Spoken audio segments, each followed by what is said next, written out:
show coming from the RAC store. With this back in the Mac in the back flow. Let's go, chillin' with raccoons by the back door. Take calls so you can stake more. All I wanna do is making dough, right? But I found this crew and doing alright. We RAC will bitch, ready to fight. So many raccoons ready for the boss life. I might fly high like a kite, right? But always ready for a shite for the right price. Raccoon supply has the right price. Giving you respect if it's likewise. So I'm buying all the mean guys with the clean heart. Read between lies, laser beam through lean eyes. Warrior with clean lies, trash mouth, mean smile, be wise. NFT wise, fuck with these guys. It's the RAC rap from the back lab. 110 of these in my backpack. Crazy RAC rap from the stash app. RAC will take a lead in this haystack. It's the RAC rap from the back lab. Good morning, RAC FM. And it's Friday the 19th of May, 0800 EST. Or what does the O stand for? Oh my God, your man Terra Space has actually got out of bed to come and listen to his friends. So everyone, as you know, this is your fucking morning US Cosmos Crypto Breakfast Show. Brought to you, obviously, by your host here, Robo, the mayor of Rackville, and Brucey, the plebist, bruceman RAC. And guys, we've got a cracker today because TFM, I mean, who saw that coming? I mean, I bet a few people did, but like, wow, they've just literally taken over the eco right now. Everybody's talking about the bridge. Everybody's talking about the aggregator. They are hot potatoes at the minute, right, Brucey boy? The hottest of potatoes. So hot that even a Dane wouldn't touch it, and you eat a lot of potatoes. Hot, cold, mashed, not mashed. I don't know if there's any other forms for potatoes, but yeah, the hottest of potatoes in the cosmos. Everybody want to hold it, but nobody has the strength, the power, or the sheer pureness of their souls to capture the value of what is TFM. Right, Rebel? Morning, guys. It's the lunchtime with me in the UK, so this is a perfect time for a show. Thank you so much for the invite. That was a really cool introduction. I like to think that we have pure souls. Brucey, that was class. Another kind of potato, though. Come on, roast potatoes. Is that a Danish thing? In the UK, we love a roast potato. Yeah, but roast potatoes are also hot potatoes, right? Oh, absolutely. They could be the hottest. Yeah. I think my mum does them at Christmas. I don't eat them, but in goose fat, apparently that's a really good way to do a roast potato. Oh, you have no idea. Why don't you eat that? Food of the gods, Rebel. That is the only thing my father cooks in, right? He cooks, he does the carrots in there, he does the parsnips. I mean, parsnips in goose fat. Holy moly, man. But yeah, man, roast potatoes, you can't put nothing else other than goose fat. Okay, I have something you never tried. So if you take elderflowers, you know what that is, right? No, I'm a pleb. Fucking elderflower. Come on, man. You know what elderberries is, right? Of course. Yeah, so you take the flower before they become berries, and you take those, you pick them, and you dip them in batter, right? And then you fucking deep fry that shit in goose fat, and you eat it with sugar. Oh, that is very, very good. I missed that. What do you dip the flowers in? Batter. Batter, right? Yeah, I got you. Yeah, the most delicious flower on earth. Just gotta put it in a deep fryer. Bruce, with 2 minutes in and he's picking on your accent already. I love this. Welcome. Good morning, Bbandz. Good morning. Good morning. How's everybody this lovely morning or evening? I don't know what time of day it is for you guys. Let me turn the fan off. I'm back in the living room now. There we go. It's evening for me, as you well know. But I've had one of those Fridays again, Bbandz. I'm feeling extremely sorry for myself, actually. And I'm looking myself in the mirror and I'm saying, you're out of order. Well, what happened? Oh, I didn't. I think I nearly burst into tears on the Stargaze space. Just thanking Shane for because he was down in the audience. Just thanking him for the help of the wheelchair mafia, telling them we'd sent the money and stuff. It was on chain, and I was like, I had to jump off, quickly. Sometimes I guess exhaustion can do that too, because you were rocking in them spaces. You've been on spaces a lot these past couple of days. Well, I mean, I'm going to have to go back and listen, but I don't think I did that bad on the Kusama one, on the Dotsama one, sorry. And your man Jake was up there, and I was like, I'm going to come and throw some support here, you know. Anyway, without further ado, I did want to say this. Looking at the landscape at the minute, and you two co-hosts, correct me if I'm wrong, I'll add something to the list. TFM have to be probably in like all Cosmos wide, definitely top 3, like performing project, like dev-wise, you think, for Q2? Like standout project in Q2 right now, yeah? You take that one, Bbandz. What? Bruce, I was clapping in agreement. I'm sorry. I just got to the phone and I'm trying to get myself situated. But yes. Did you collect all of the figures and everything, Bbandz, on all of like the transactions that's gone through, like the bridge and things? Did you do that? Did you? There's so many things going on. Like, I'm going to be honest, like I really need like a spreadsheet with each different project what they have going on, because I can't keep up. Like I'm running out of steam. Like I can't keep up with everything going on. Rebel, can devs not slow down? Listen, I mean, there is, we've actually got some stuff maybe coming out before the weekend. I don't know if it'll be out before Robo's weekend, but quite possibly out before Bbandz's weekend gets started. Although her weekend might have already started. But just to jump in on that, do you not think that like during the last sort of cycle, like I was just on a sort of personal level, I felt like I knew what was going on in Cosmos. And then we went into this bear, and then teams just kept building and stuff. And even though like the markets aren't going crazy, just like Bbandz said, like there's so much going on. I'm hearing about projects and then thinking, what's this? Like literally, like something amazing is launched and you just discover it. So yeah, when you make that spreadsheet, Bbandz, I would love a copy, please. Yeah, I don't know. It's gonna be a lot of work. I'll get back to you. Did you say you love a coffee or you love a copy? I love a coffee. I've had one coffee. In fact, I have only had one coffee. I've got a packet of biscuits, and I'll be having some coffee after this space. I find sometimes I get a little bit too agitated if I drink too much coffee. Oh, what kind of biscuits have you got? Oh, I love a Garibaldi meal. I got a custard cream. Oh no! Now you got him started.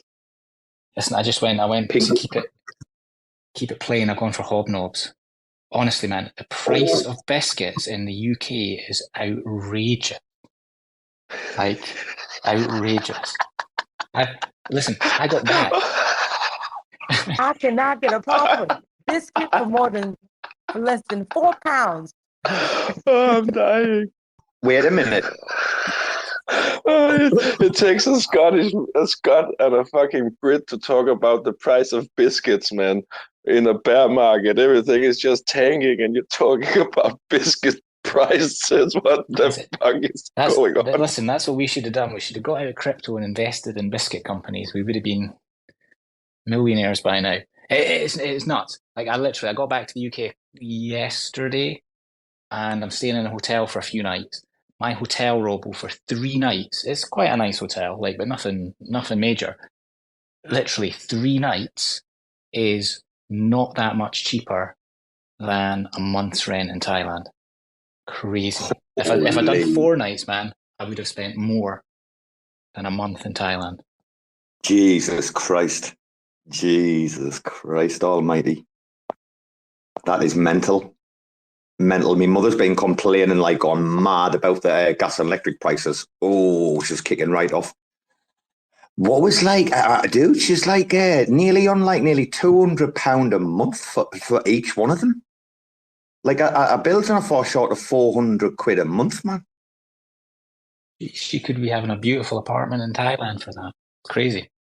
Like I'm coming back. I'm coming back. Oh, dude, she's on a fucking cruise ship, man. She's been all over the place. She's been all over the Caribbean. Just went into Miami and then they've cruised off again. She's absolutely loving life, her man. He's like, turn the gas and electric off, I'm away. Here, bro, give us a ballpark figure though. What's the price of biscuits in the UK right now? Is it more than like, say, like for a packet of hobnobs? Is it more than like £2, £2.50? Honestly, the hobnobs are on a deal. Hobnobs are $1.39. So that you might not think things are too bad, Oh. but like that was like the one cheap packet in the shop, and it was a co-op I went to as well. So that's Sorry, why you're having derailing the hobnobs. space. But yeah. Dude, I'm like that. Whenever I go to the supermarket, I'm just literally raiding like everything that's on special. Like, I love it. Anything. I'm telling you, 2 for 1, 3 for 2. I'm grabbing that shit, me. Like, Absolutely. Well, talking If you- How do you special spell deals. hobnobs? Again, Bbandz? how do you, I'm trying to Google this hobnob business. It's just So- HOBNOOB. I don't know. HOBB. No. HOBB.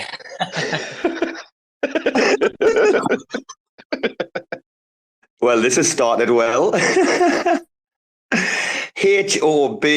HOBNOBS, hobnobs.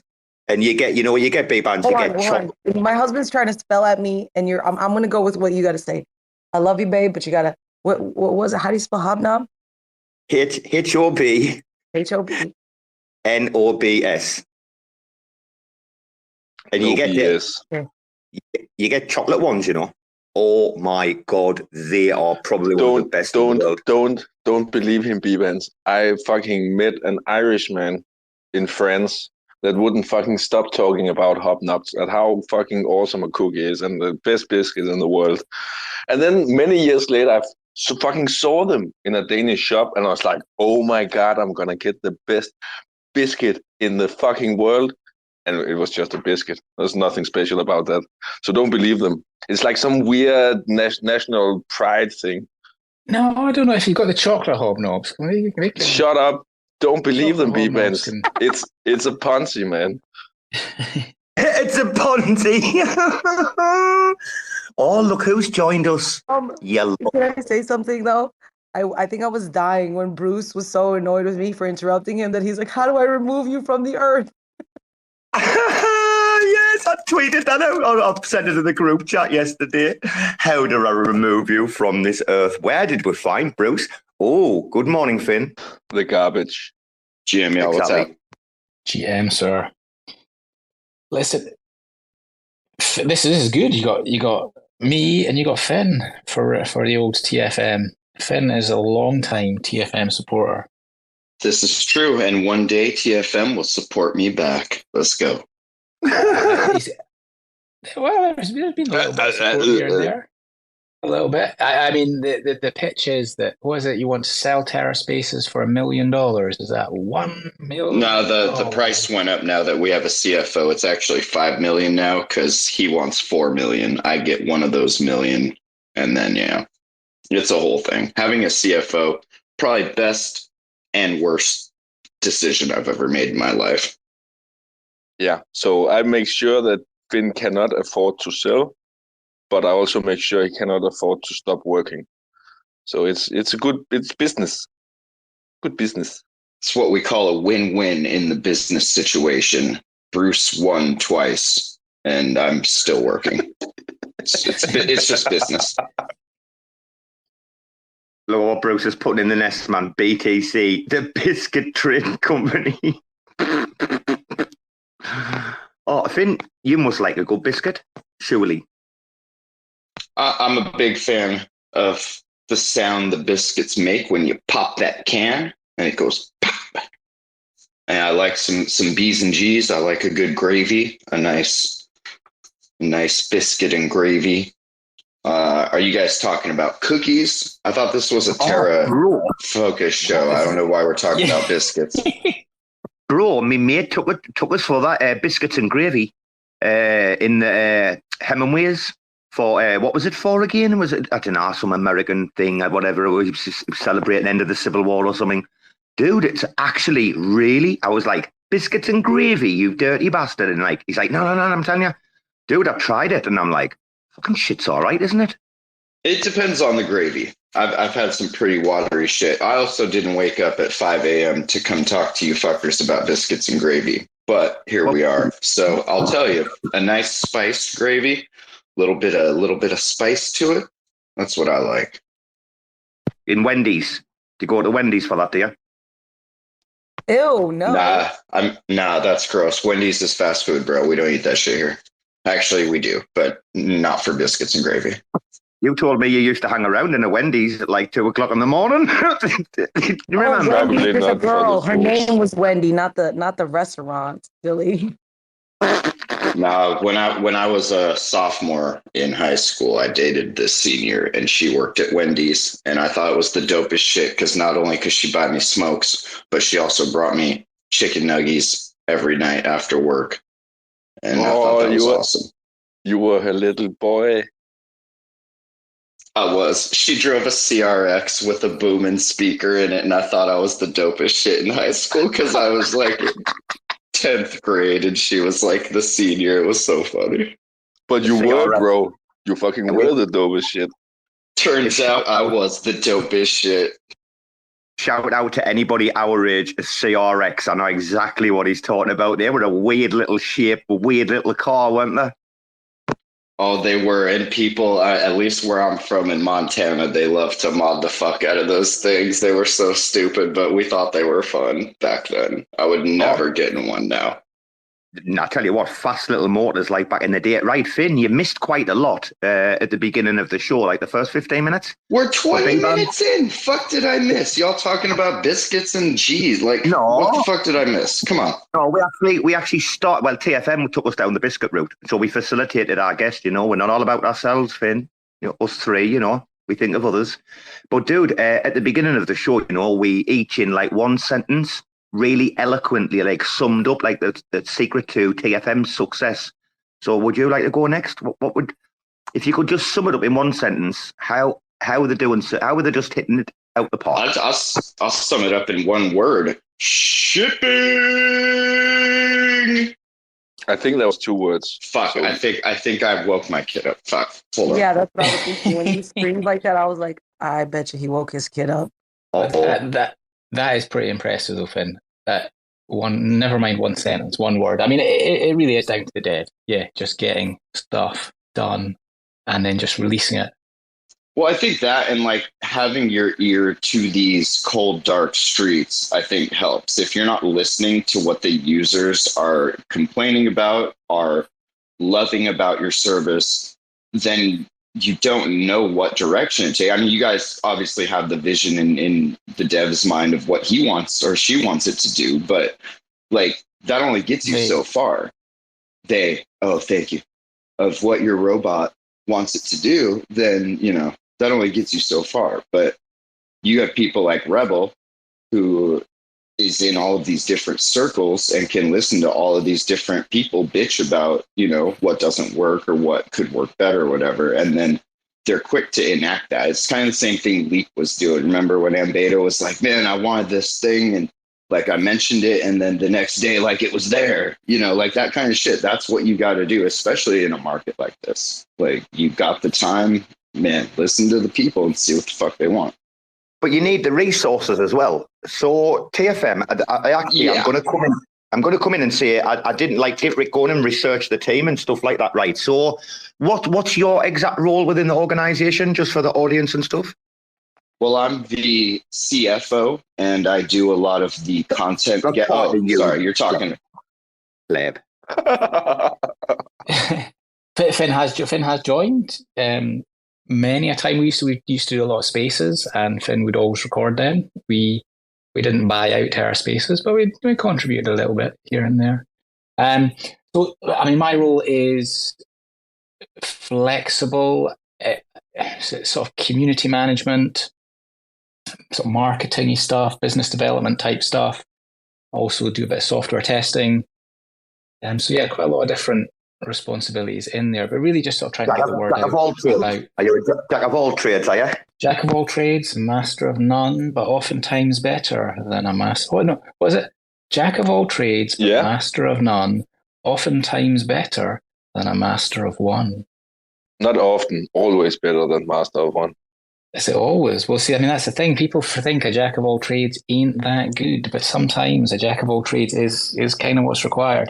But so the thing with that jack of all trade is that it's every time it's nice to be a jack of all trade, because whatever situation you're in, that's a trade you're a jack of.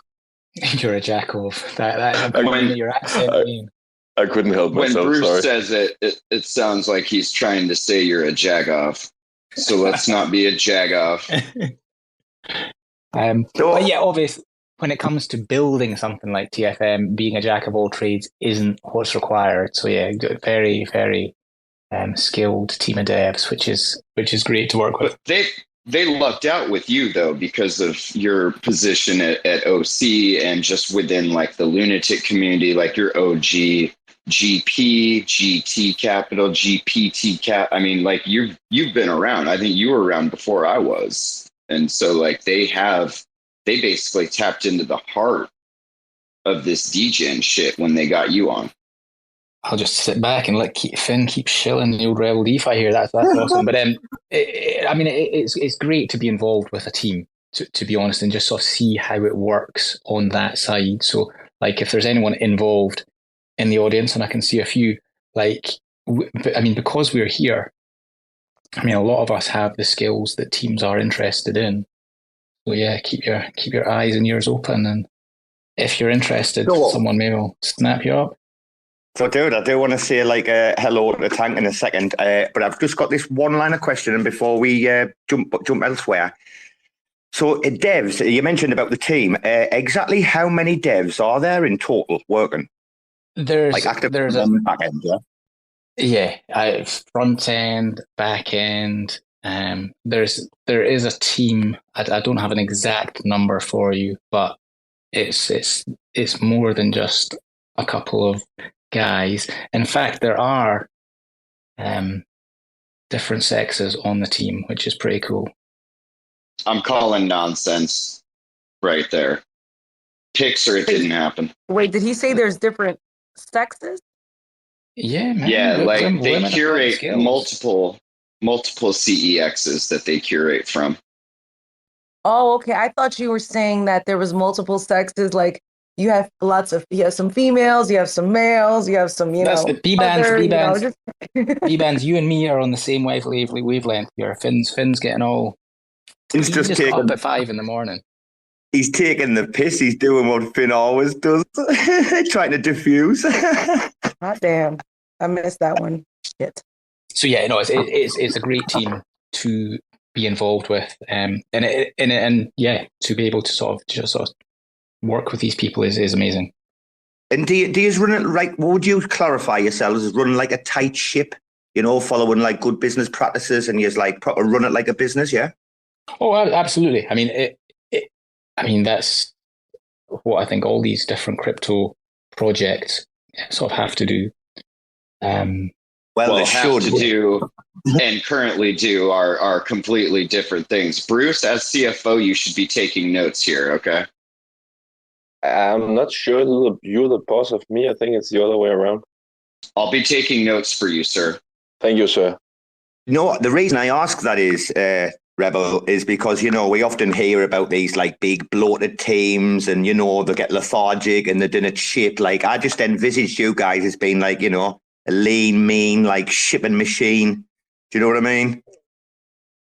Yes. Yeah, no, I would say that's a fair way to put it. What do you think when you look around? What do you think when you look around these big teams and you see all this like waste and like a lot of teams and massive funding? You just shake your head at that kind of shit, or what? It depends specifically what you're talking about. We TFM did get like the biggest Terra community funding grant. That's something we're trying to use wisely to develop for Terra first, and then sort of help this sort of interchain narrative, which is really taking off. And I suppose Terra is focusing on the interchain with stuff they're doing, like with Alliance and soon to be Feather and their station wallet as well, which is completely interchain. So, we see what we're doing as just a part of the bigger interchain story. Right. I know Bruce has been planning this for ages. He's probably got a list of questions, right? The size of his arm. I'll be kicking around when the crack starts again. But Brucey, do you wanna jump in first? We've got to say hello to Tank. Say hello to Tank. We've got a guest. Okay. Hi, Tank. Hey yo, you guys. You guys remember that? Hey, you guys! Yeah, Hey. from Goonies. Baby Hey, you Boo. guys. Just for the record, my arms, I worked as a professional removal man, right? And I was called the Italian mover because I have spaghetti hanging out of my fucking shirt. You're so random. You're so fucking random, dude. What are you talking about? Oh, you This fucking guy. This guy. These are his like premeditated jokes. Like he premeditates his jokes, and then sometimes. But you also have to remember there's a writer's strike going on, so they're going to be pretty hit and miss. Most of them are going to be missed, so just, cut them a little slack. Hey, I'm just going to quote Wayne Gretzky, man. That AI content that you've been working on is really not doing you well, man. Hey, I am the AI content you have to live with. Relax, Tank. The pain and the suffering is all on your side, not mine. I'm just a language model. I don't have any emotions. I want to find out if Tank's been using TFM's products, because I guess he has. And what does he think of the UI and stuff? I absolutely love the TFM. Like I've actually, I meant to do a video last week. I've been really wanting to make a video because I think a lot of people are going to start adopting it, especially NFT projects and whatnot. But yeah, love it. Absolutely love it. Yeah, they're hitting the mark with those UIs, aren't they? Anyway, Bruce, is it just bad jokes tonight, or? I have questions. So I had for the space yesterday with Reach, right? I had like 10 questions and I only asked one. So I think I'm just gonna start with the 9 from the last space, and if Rebel he just do what he can, like then we can go to the TFM questions after that. Is it a quick fire? It's a quick fire. 2 hours at least. So yeah. No. Just in all seriousness. But in all seriousness, I can't say that word. That was really hard for me. In all seriousness, thank you. Rebel DeFi, like, gonna start soft here. Working with TFM, how has that changed your life? All right, I'll maybe get real a little bit. It has been really, really great on a sort of personal level working for or with TFM as part of TFM. It's been about a year, just a little over a year ago, I left my job because things were looking pretty good financially. And then a month later, they were looking a lot less good. So I had a few months of like quite serious stress about what I was going to do. And then started having conversations with TFM, and it just sort of worked out from there. Hopefully I've been helping them, but they definitely helped me as well. So yeah, great sort of personal story of sort of salvation with TFM. So it's been very good. Yeah, I remember that. I remember that there was a handful of us that quit our jobs at probably not the best time to quit. And I remember TFM came to me and they said, we have enough funds to hire one person and we want to hire you. And I said, no, I want you to hire Rebel. He'll do way better work than I will. And then they did. See, and it all came from Finn. Finn works behind the scenes, helping everyone out. And so it's been. I'm the glue. The glue that holds this together. No, Finn. You are the curtain that separates the behind the scenes and in front of the front scene, the stage. That is what you are. Now, I had actually heard that rumor before, but as far as I was aware, that was a rumor that hadn't been confirmed until now. So, thank you very much, sir. I appreciate you. Wow, what a moment live on Twitter Spaces. Hey, I feel blessed to be part of that there. Like, got a right little smile on my face, I have. Maybe I'll be the one that's crying after this one. Who knows? Look at Bruce. He's like the Swiss Army knife, isn't he? He's opening you up like a kipper here. Come on, Brucey, keep it going. Yeah, now I'm just going to pivot very hard into all the technical and the law stuff. Going to close him down like a little clam. Let's go. See what you got. No, to be honest, right? I thought this was Robo's big space. So Friday's normally his time to shine. So my preparation for this is all soft and like touchy-feely. Well, listen, maybe I can ask you guys a question then, and this could go out No, to anyone. definitely not. Okay. Oh shit, no. Bruce, I'll speak when I'm spoken to. Shut it down. Shut it down. That's it. you're out of line, Bruce. You're out of line. Yes, what is your question, sir? Well, I mean, it could go out to Bbandz, but like, where do you sort of do your DeFi? Where do you sort of buy your NFTs? Both those questions. So I only buy RAC NFTs, and right now I can only do that on Stash. So I do that, and I buy shit coins on ETH, right? And I don't know where I buy them. I just use Deck Screener and use a little window in the bottom, and it tells me where I do it. And then I buy RAC coin on Wind, but that is not a very nice experience. So yeah, all over, very, very good stuff. All right, well, let's think about your RAC token on Wind, on Juno. Oh, let's not, please. But yeah, I mean, where do you get the tokens to buy the RAC with? I normally use my dad's credit card when he's not home. That works out all right. And can you just bring money straight into Juno? Yeah. There's something called Kato. I can do that with, but I've never tried it. I use like I give some of my money every time I onboard. I give some of my money to CZ. Isn't that his name? That one's gone right over my head. I'm dying here. I'm dying. Not as dying as this interview. Thank you, Bruce. I think at this point in the bear market, I don't believe there's very much onboarding going on. I think at this point we're just kind of shuffling around the existing crypto liquidity. But yeah, Kato was a pretty big popping thing before the crash over on Terra. I believe that was the service I used to purchase a set of headphones on Amazon with. Weren't they the ones doing the Amazon to UST thing that you could buy stuff? Yeah. Was that Kato? It was the Kato Pay. That was it. Man, that was so cool because everyone got paid in UST back then, and you just had it sitting in Anchor just accumulating more UST. And then Kato was like, hey, you want to buy shit on Amazon with your UST? Fuck yes, I do. It's good to see they're still around because we definitely have seen a lot of projects that didn't make it for one reason or another. So definitely glad those guys are still kicking. Well, still around, still building. Can I just backtrack a bit, Rebel? Is that okay? Sure. I was just okay. Yeah. Go for it. No, if there's anything you want, just go ahead, man.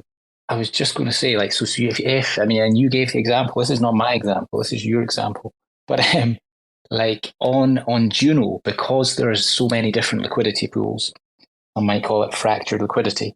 So what have you got? You got Wind, you've got Juno Swap, you've got Loop, Hoppers, and White Whale. So all these different liquidity pools. I'm not sure how many of these different AMMs have RAC liquidity pools, but particularly on Juno, this is where like a sort of DEX aggregator like TFM can really shine. When there's like so many different liquidity pools, you can come to TFM to find out which pool is going to give you the best swap rate. So that's step one. Step two is that sometimes TFM can actually give you a better rate than any one individual liquidity pool. So basically, you're sort of saving like 0.5% here on a trade, maybe even 1% there. It's just all these little marginal gains. If you're doing trading, particularly on Juno, might be worth just having a look at TFM, comparing it to the normal DEX that you use just to see if there are savings there. And I think, speaking relatively confidently, that you are going to find savings. Yeah, and you guys are the only ones doing that I've seen so far, being able to split up transactions across multiple different LPs and whatnot to calculate the best rate for the time and everything, which is really handy. Especially, like there's so much fractured liquidity. Like every week, it seems like someone in RAC is like, man, I just got ripped on some fucking slippage because I tried to buy like $1,000 worth or whatever and then didn't pay attention to the pool or whatever.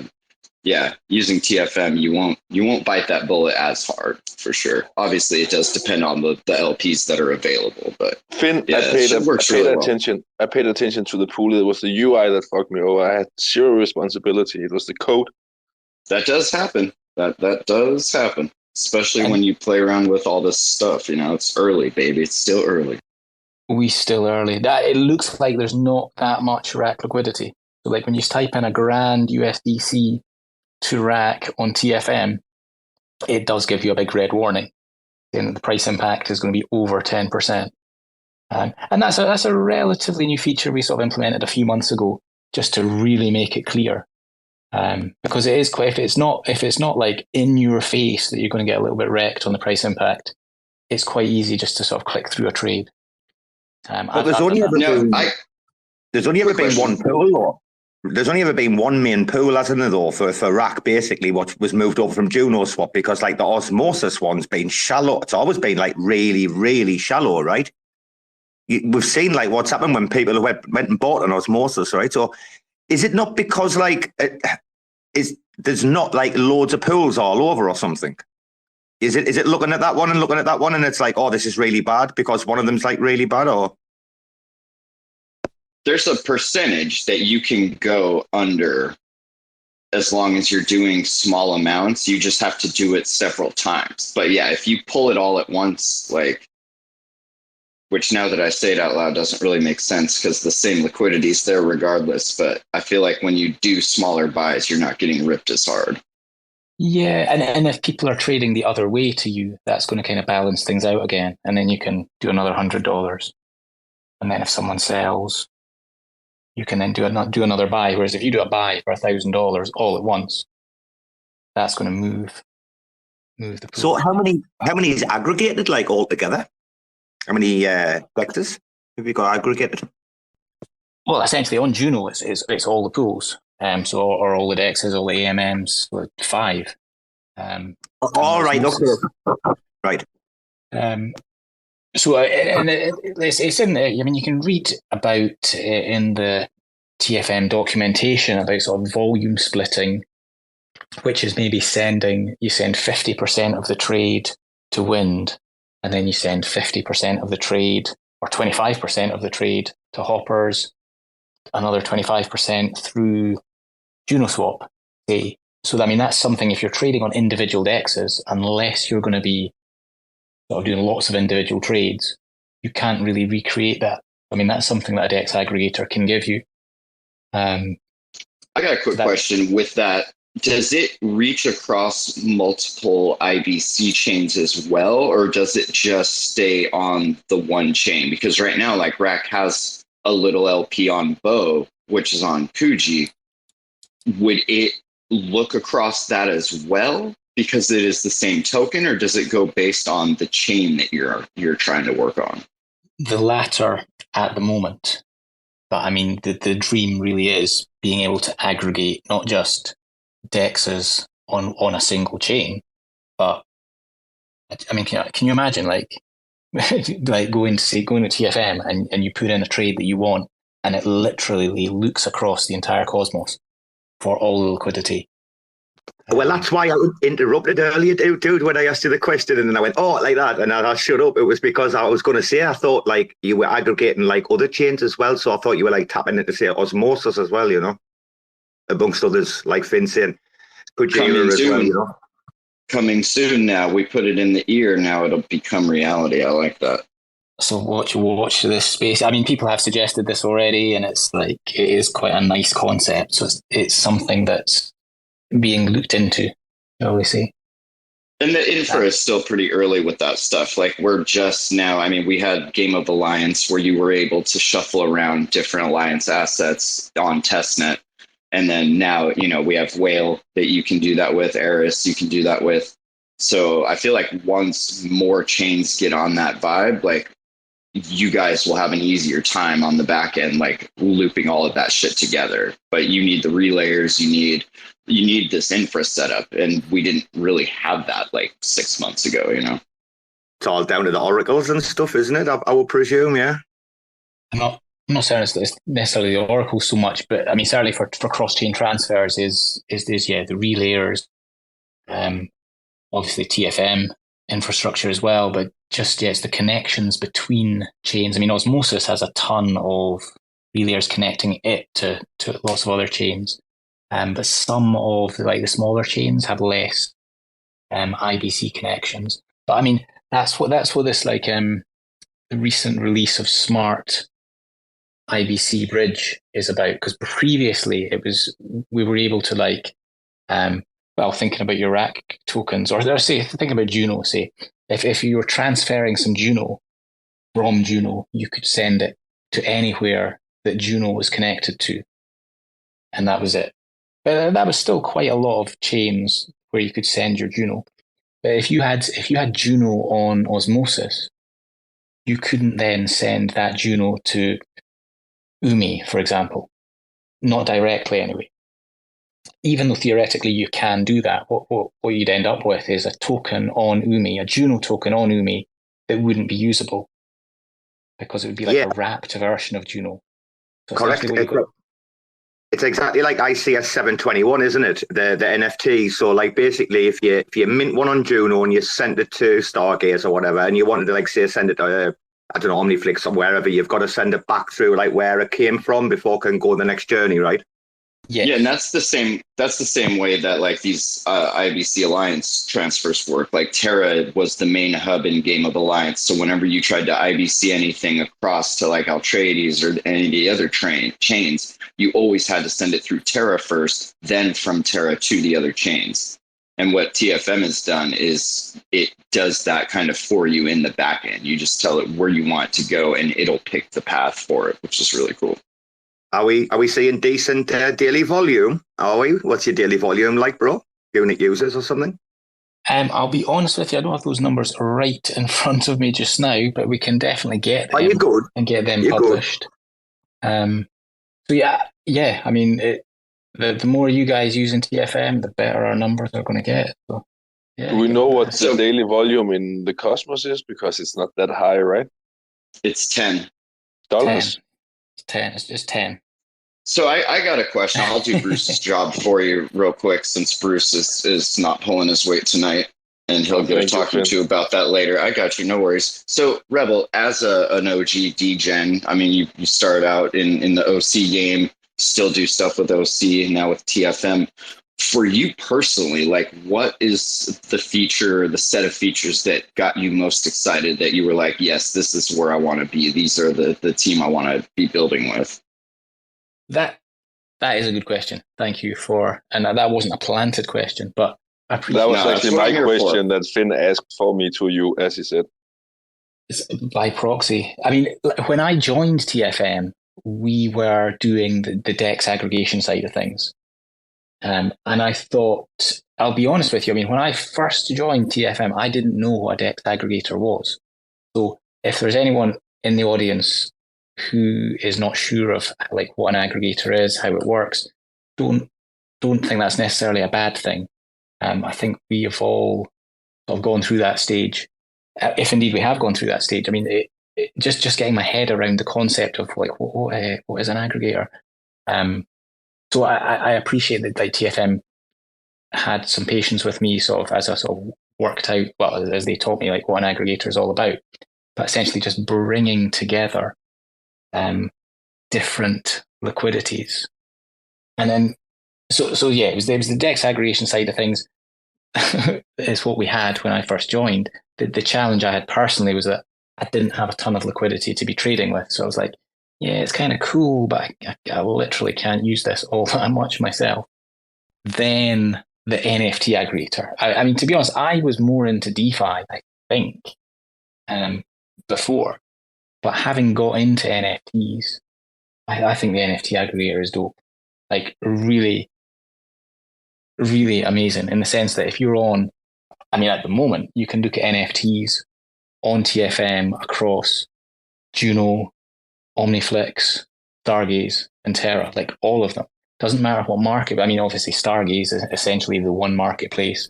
Omniflix, again, essentially the one marketplace. But Juno, you've got a few different marketplaces. Terra, you've got 3 different marketplaces. but you can see them all on the TFM terminal, which I think is really cool. So again, rather than having to check, like, sorry, come on in, I'm rambling. No, I was going to say that's super helpful, because before, what did we have to do? You would go log in to check Random Earth, then you would check Nowhere, you would maybe check Talist, you would check Luart, you would check Messier, and these were all on Terra. And like, if you were on to find the best deal, like, you were sitting there with like Notepad open, writing down like the prices on which, shop that it was on. And now with TFM, you just go and type in, like, just hit the NFT section and they're all right there, sorted by volume, sorted by how many items or whatever, like, it's all right there. It looks really nice too. I'm scrolling through it right now. Gonna pick up another toad, I think. Chubby's having none of it. Chubby hates it because there's no Pepe Chubby's TFM. here. That's it. Let's talk about Chubs real quick. Let me direct your attention to rec clip number 400. Hold on. Where are we at here? Rec clip number 400 and 412. Now, this is an interesting clip here. There's a Pepe space going on. You know how Chubbs likes to come and pin stuff in everyone's nest about Pepe. Well, we gave Pepe a little of that medicine, and you know what? They didn't none like it very much. So maybe Chubbs will remember that and go tell his boss that, hey, maybe you guys shouldn't be such soft little baby pussies, and maybe you should let people pin stuff, because guess what, boss? I go around and do that to them. And you know what? They're not pussies. They don't just like boot me out. They listen to what I say. So just a little note, maybe take it back to your boss, Frog, see what he says. I got frogs too. So wait, Chubbs, to go along with that. Where's the clip, Finn? Where's the clip? Well, you'll have to mint it on Rec Clips when it comes out, won't you? Oh. Gonna be a pre-sale. Rebel, tell me about the deal score. The deal score. You got to love a bit of deal score. Now, deal score was something that we used to have. I think there was like a Flipside website I used to like checking out back on Terra 1, and it had some sort of deal score metric. Can't remember if I can find that website. It might be my favorite somewhere. Anyway, I'll be able to share that website. And it just seemed to make sense, the idea that, like, what I want to buy, like the best NFT, not like just the best, the rarest NFT in a collection, but like I've got 20,000 stars. I want to get the best bad kids I can for that money. So deal score essentially lets you do that. It helps you find the rarest NFT that money can buy and lists them in that order. So it may well literally be that the number one NFT per star is the best value for money, and that might cost you a fortune. But it could also be that some of the less rare NFTs, because they're so cheap, are actually the best sort of value for money you can buy. So I think it's a nice way to sort of get good value for money. Very cool. That's just something I noticed. I was kind of curious about it. Some of them have it, some of them don't. I'm guessing the ones that don't are freshly listed and haven't had that calculation done yet. Ooh, right.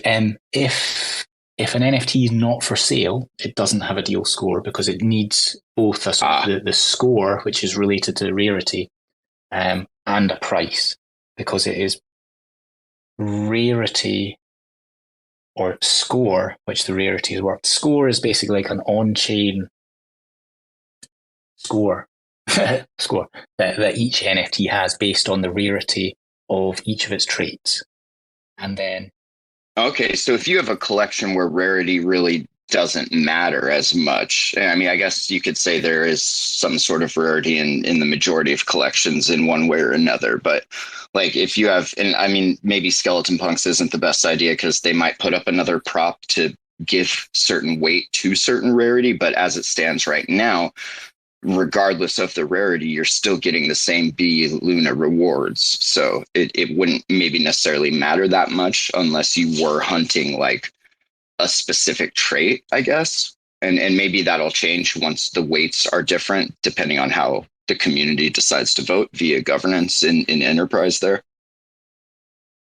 Possibly. But I mean, okay, so another collection and quite a few people in here know fairly well, Pixel Wizards. So I'm just having a look at them just now. The default prices, and this is something we'd love a bit of feedback on, the default prices when you go into a collection are dollar value. This is on TFM, but you can turn that off and you can see the stars value. If people would prefer it to sort of show the stars by default with the option to turn on USD, we could sort of flip that switch. Well, and you have it showing both. One, when you click into a NFT, like the Jarek Tinkerfield here with the owl, it says the stars and then the dollar value. But if you're just looking on that main page with the panels, you just have the dollar value, which I think is good. I think people get too caught up in like, oh, it's thousands of stars, but it's like, yeah, it's thousands, but it's still like a few bucks. So I think having the dollar value there is a good like reminder that like, all right, here's how much real money this actually is. All right. Yeah. Real money. What are you talking about? The money that you can pay your rent with, that you can buy eggs and milk with, the real money, the money you can buy weed with. You know what I'm talking about, that real money. That weed money. Pepe, the real money. You know what I'm saying. Come on. Well, that is funny. When you put the deal score on the Pixel Wizards and you start descending, the top is actually the rank number 1 Pixel Wizard does come out as the one with the highest deal score. And like Pepe, Calvin Game Boy is quite green. Then it goes up to Albus Pixel Door. My goodness, I got my B's and D's the wrong way around. But then there is, I think, rank 367 Pixel Wizard for 7,274 stars. So what's that? $100? You can get like a top 400 Pixel Wizard. So I mean, that's what deal score is good for. It just, you can quickly see where the best deals are, and then decide, do I want to invest in this or not? So I want to backtrack a bit, Rebel, just a bit. Everything sounds really back good. It up. Yeah, back it up. So those 3 months, right after you quit your job, and Do Kwon, he quit his job, and yeah, those 3 months where you were balancing the edge of homelessness, how did you cope? Like, how did you go through your day? Like, where did you find your power, your will? The will to live. I was actually back living with my mother at that stage, in the town where I grew up. So I was actually so busy then because I was wanting to go full time at TFM, but I did actually have a job as well. And the job was kind of nice, but after I'd done it for a month or two, I was like, right, I want to focus on TFM here. But yeah, I was just working in a shop, and it was very nice to not have to really think about work so much. So I was in doing my job, just thinking about stuff I wanted to do for TFM. And then as soon as I finished my job, I was like back home on the computer. You know what it's like, late night computer stuff, and then up in the morning, do my job. So yeah. What does Rebel do for work? What kind of job? Is that something you can tell us? I'm just, for my own curiosity, I'm trying to picture you like in a Toys R Us or like a KB, or like what kind of shop? What are we talking here? Record store, or what did you do? I mean, my like sort of real job before I quit was I'm a school teacher, and I think Cosmo. You're a teacher? Yeah, man. Yeah. Okay. Yeah. So and that's how I got into the sort of the YouTube game. I saw Danku doing it and thought, that's really good. I can just sort of speak to a different section of the market. I was thinking I was trying to getting newer people up to speed on various things. And that, like, I was a sort of an elementary school teacher, or in England we call it a primary school teacher. So I was dealing with like sort of the young ones. So hopefully my educational content was useful, and I think that's kind of what caught the eye of TFM, and it just kind of all worked out. And that's kind of still what I'm trying to do for TFM. It's just sort of educate people about, because it is quite a complex trading terminal. So it's just making it understandable and like to help people realize what they can do with it. And then hopefully more people are going to come in and use it and think, wow, this is interesting DeFi. Let's keep using it. That's really cool. And a lot of those skills definitely transfer over. I mean, Joe tries to do it. He struggles here and there, but he does what he can, But I think being able to break complex things down in a way that like 5 to 10-year-olds can understand it, or not maybe understand it, but like get it enough to like be able to at least like stumble their way through it. And that's what all these YouTube videos are basically. I mean, we saw a lot of like basic educational onboarding material being created. I mean, shit, Simon from Loop got paid like a fat mill to make some fucking educational videos, like before the crash. I mean, that was good business because people needed to be educated, and apparently not everyone is good at breaking, things down to people. So that's cool to see like actual teachers in the space with us. In the game. Yeah. I mean, Loop Learn they were like one of the good things that Loop did. I didn't realize a 7-figure sum was involved in that. That's interesting. Well, your man Simon took, what was it, 230k and went and built Eclipse pad and releasing it on the C network. Fucking unbelievable, man. Unbelievable. They say 70% of the dev power in the cosmos has transferred over to Say. That's just what I heard.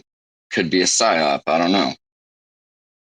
I couldn't stop laughing at that Tom Norwood's thread the other week. Honest to God, I couldn't stop laughing. Every single one I read, each one of the tweets in the thread, I just my God, laughing my head off. What a giga player, man. Never mind. We've done plenty of that. If we look in your wallet, what sort of NFTs are we going to see? What sort of transactions are we going to see? Is there a lot of looping, a lot of shitcoining? What are we going to find when we take a look into Rebel's wallet? And Rebel's wallet is fully public, because it used to be my sort of demo wallet address that I was using back on Terra 1, and then sort of ended up becoming that's all that's left. I've got some. Majority, I suppose, are older Terra NFTs.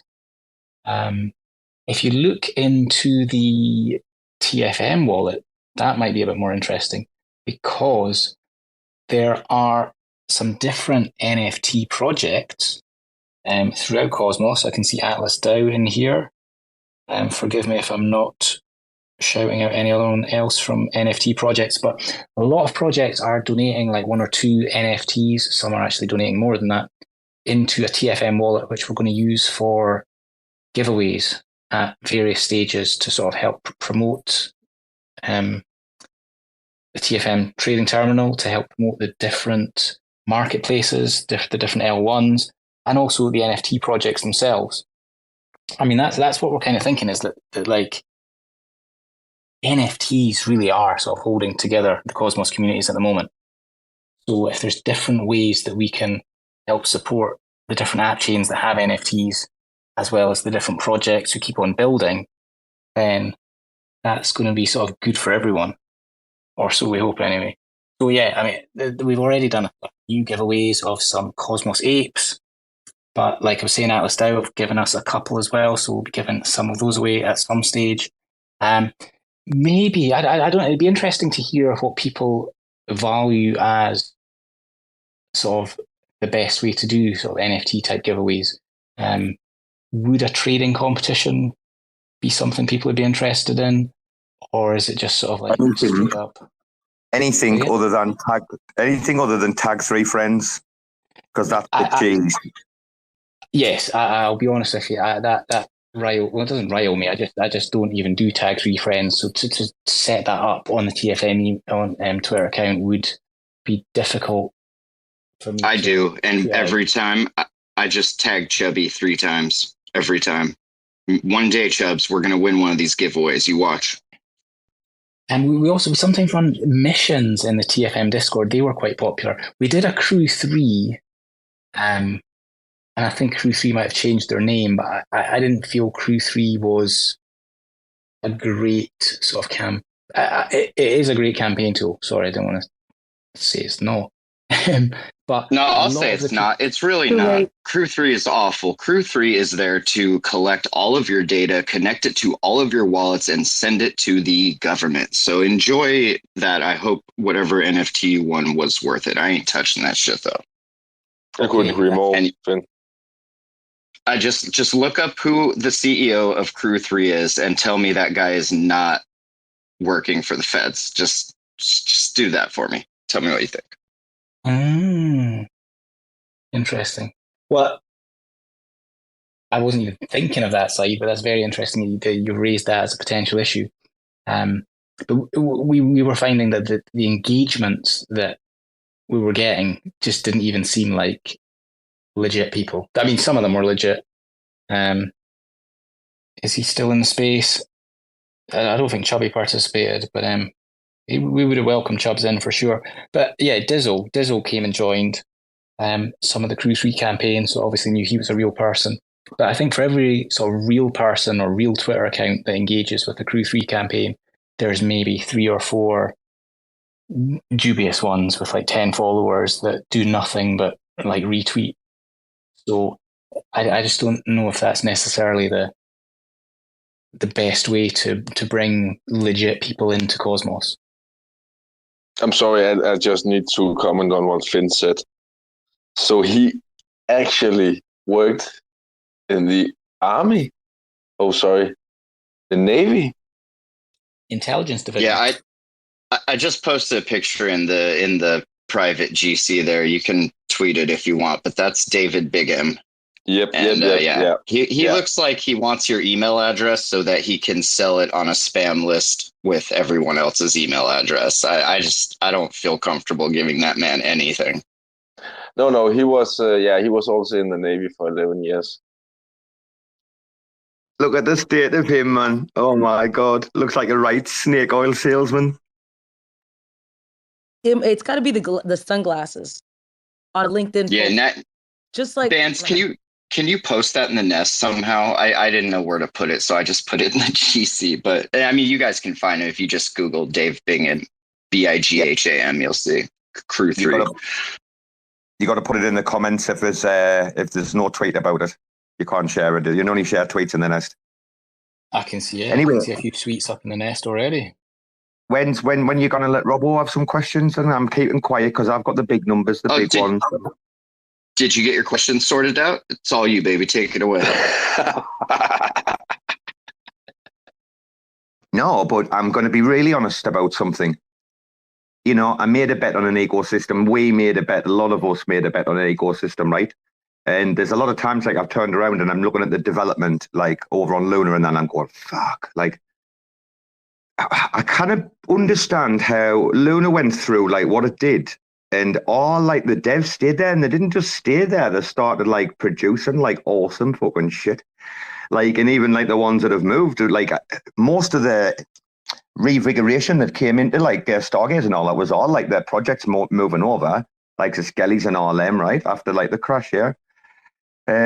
Mate, how is this being possible? Why's Luna got the magic sauce where we've seen so many others, like, you know, Juno, for example, etc., fail in regards to like the dev output, the quality? I mean, you see Feathers coming out.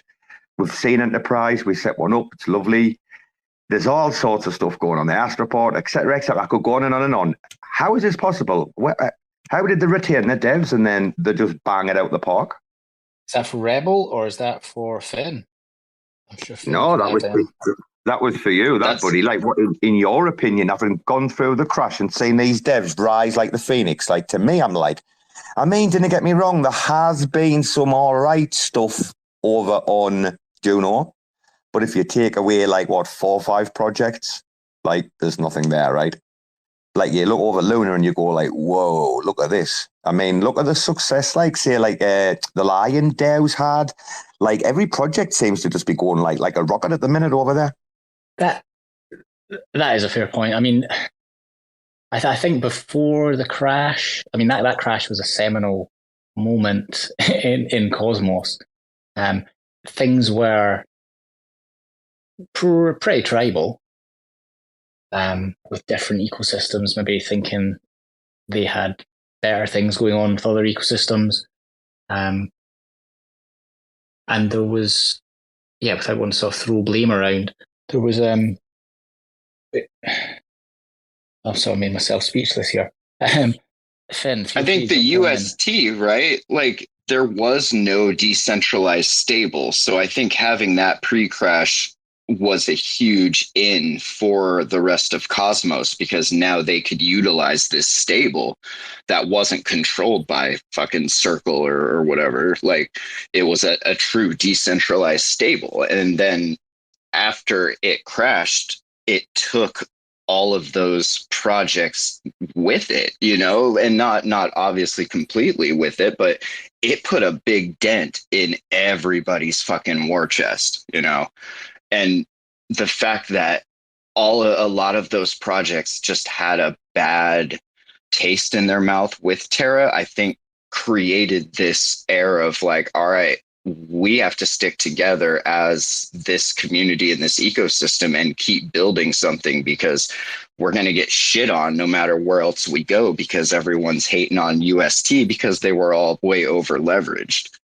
And then to see a return to the Cosmos via this alliance, via what Feather's going to be, I think will hopefully bring everyone back in together across this IBC game and start to kick it out. But the devs, I mean, you saw it, like Juno was trying to poach devs at Sway. I mean, like every ecosystem was like trying to lure them in. There was a secret space where Secret had a dev fund for Terra devs, like every ecosystem wanted Terra devs after that crash.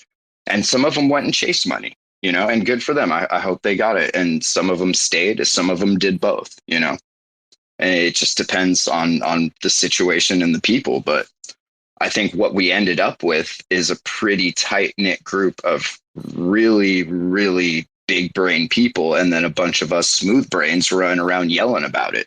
And that, I don't know if that's enough, but we had this discussion the other day, and it's the same discussion all these other ecos are having. It's like, we need a face for this project. Like this ecosystem needs a vision. It needs someone to steer it. And for us, that was Doe. Like Doe was the vision. He was the captain. He was steering this ship in the path that we all wanted to go. And now like we don't really have that. So like we're in that position that Juno is in and Stars is in and everyone else is like, who's steering this decentralized shit show? Who is the spokesperson for this decentralized shit show? Who speaks for these apes? Who is the leader that's going to unite all this shit and like push it forward into the next century? And I think that's where we're at right now, is trying to figure that out. I was hoping Ryan would do it, but he's too busy with the pride and stuff. Maybe Soy was going to do it, but now he's sucked into that whole neutron thing. So I don't know. I don't know where we're going to go, but I know a lot of us are still here. And there's a lot of good devs still building some dope shit. Absolutely. Forever. Is it not kind of what Rob was saying as well, that things are now kind of sort of ground up rather than top down? Yeah, and maybe that's the best thing for it, right? In 10 years, we're going to look back and be like, man, it's a good thing that fucking crash happened. Otherwise, none of this other shit would have happened. And obviously, you don't know what would have happened had the crash not happened. I mean, Luna obviously would have went to 1,000 and we'd all be living in mansions right now. But neither here nor there. We are where we are, and we know what we need to do to keep moving forward. And that's what we do. That's why you see the same group of people showing up every day, 7 days a week. Like we do it. That's just what it is. I do need a job, though. Isn't he forever the wordsmith? Isn't he? Earl Finn, forever the wordsmith. Absolutely. Someone, Hold on. please give Bruce a job so that he can stay in this space all day with us. He needs $5, please. No. $10 are not that cheap. Say, give me $5. Like Don Kryptonium. Go on. Have you seen my alpha dog face? Like, that's $10 worth at least, man. I'm not cheap like Don. Did you put that in the nest? Oh, I can do that, but only when people ask me. Bbandz, have you seen what's coming? Have you seen it or not? Bruce has just Is it in our private GC chat? No, it's coming to the nest. Bruce has just doxed himself, and at the same time, he's also doing a Don impression. Yo, I commented that his lips literally look like a little heart. Like it has an exact heart shape. How cute. Oh, Bbandz. Look at his little mouth. Oh, we've lost Finn. That's too much for him. Yeah, so TFM, you sound like you've been good friends for a while, you and Finn, yeah? Get along like a house on fire. Yeah, and there's something, I mean, it's not really fully Web3 in the sense that it's like, it doesn't involve smart contracts, but we've been working on these like ecosystem pages, which are going to describe or have details about all the different app chains in Cosmos. So kind of a nice sort of cool little website feature. And part of the ecosystem pages is going to be Twitter Spaces. And because Finn has recorded a lot of Twitter Spaces, not just for Terra, not just for Juno, and a few other ecosystems, I mean, he's literally all over Cosmos. There's going to be a sort of a Terra Spaces section within each L1. And for all the L1s that have had Twitter Spaces recorded by Finn, they're going to be appearing there. There's going to be a nice donate button as well. Should people want to, and this was sort of designed before Finn got his Terra funding, but that doesn't sort of mean that we have no obligation to support when we can. And it might be nice to sort of gamify this somehow to find out which communities are most up for supporting Terra Spaces. Am I back? Oh, I just got rugged so fucking hard. Yeah. Can you hear me? You're back. Okay, you're loud and clear. The last thing I heard, sorry to just burst in and interrupt, was the gamification thing. And that's the one thing I really, and I mean, there's several things I like about what Spark IBC is doing, but that was the one thing I really liked about it was their leaderboard for the Spark points, because that showed who was actually pitching in and who wasn't. Obviously, that only works on Juno right now as far as being able to donate and get on the leaderboard, but it was a cool way to see like, all right, who are these projects that I'm spending my time on? Like which ones are actually pitching in versus who's not. And obviously we get the random donation here and there for like $100 or a couple $100 that there's like just nothing in the memo. So I'm like, all right, I have no idea who sent this, but thank you. But having that leaderboard as a way of like, look, these are the top 5 or 10 contributing projects. Like, let's go support them because they're supporting the ecosystem sort of thing, I think is really cool. Yeah, it'd be nice to sort of, I mean, we'll do it without the Spark points, but I think it could be quite nice sort of for communities to see who's supporting Terra Spaces and at what level. I mean, people might see, like, whoa, wait a minute, Terra Spaces is taken in $100,000 over the last 3 months. Maybe we don't need to send them any cash. But on the other hand, it might be, oh, Terra Spaces has made $300 over the last 4 months. Maybe it's time we kicked something in. So yeah, I think it could benefit everyone. Just everyone in the sense that blockchain transparency is quite nice. Benefit communities getting their spaces recorded and benefit Terra Spaces getting a little bit of funding. Yeah, we can be like, okay, Finn, so like this month you took in this much. Okay. Even though you worked really hard the next month, made the same, let's not send him any more money. We got to control. Let's make him sweat so we can keep him in want. Yeah, exactly. I keep my bitches broken hungry, so they need me. It's a classic pimp game 101, baby. Let's go. Now, I heard, this is quite recently that I heard this, but surprised me because I knew she is involved with the Space Kellys, but I'd heard the Bbandz is maybe still or has been in the past quite a big dragon, a Levana dragon holder or egg holder. So have you had a look at the Levana dragon page on TFM? And when you say Levana, I feel like you just injected me with acid and you're like, survive, live. And I'm like, I'm trying, but I can't. No, so I sold all of my eggs. I sold everything. Long time, I mean, for a loss, obviously, a huge loss. But yeah, I did all that. I just, I couldn't take it. I think after the whole thing that happened, I'm like, I don't need this like stress in my life. I've lost trust already, so I don't want to go there. I hope they do well. I hope people get to like make money and stuff like that. But for me, I'm not interested, and it's just like a mentally, I don't want to deal with it. Does that make sense? Okay, I'm sorry for bringing up old feelings. Then I wasn't aware of that history. There's one female in this room, and you just take out your little Scottish club and you just start battering her little golden innocent heart. No, I'm being funny. The whole acid in my blood and telling me to live. I'm just being funny, but I mean, as far everything else is truthful. I'm not even going there. There's other projects I can focus on.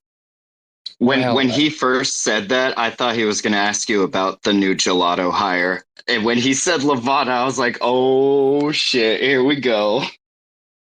This is news to me, this one, but I mean, because we've been speaking, and I know MB's in this one as well.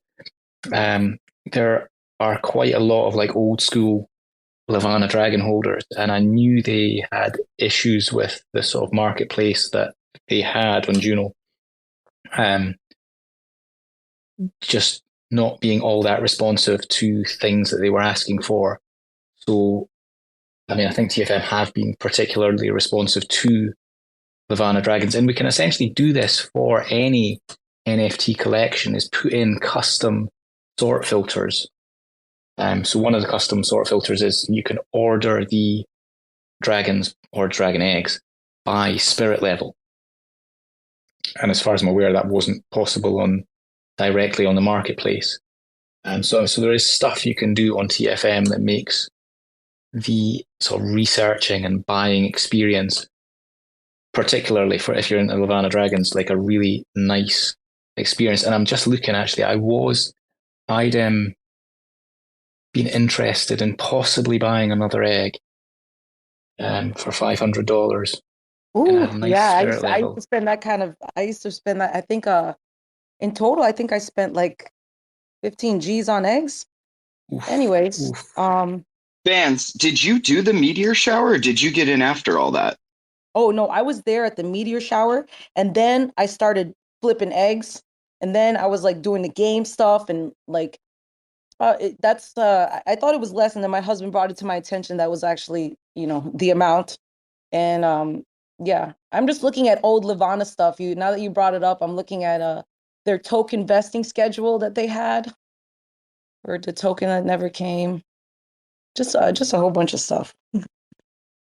Okay, well, I mean, there's maybe a token coming, isn't there? I feel like that crash, like for part of the projects, it was a huge sigh of relief because they were like, man, we didn't know what the fuck we were going to do.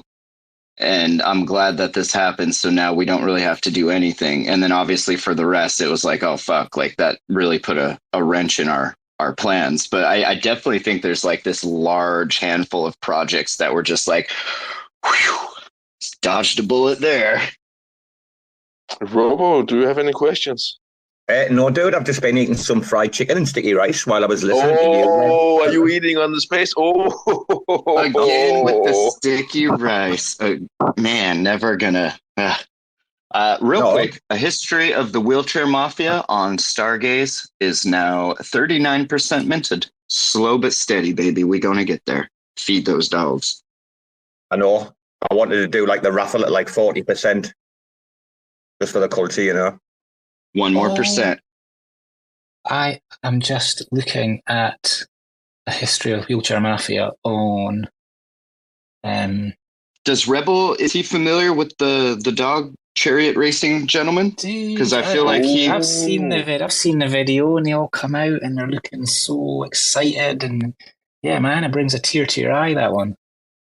I mean, I've never met Robo's friend, but yeah, Robo told me about the wheelchair mafia.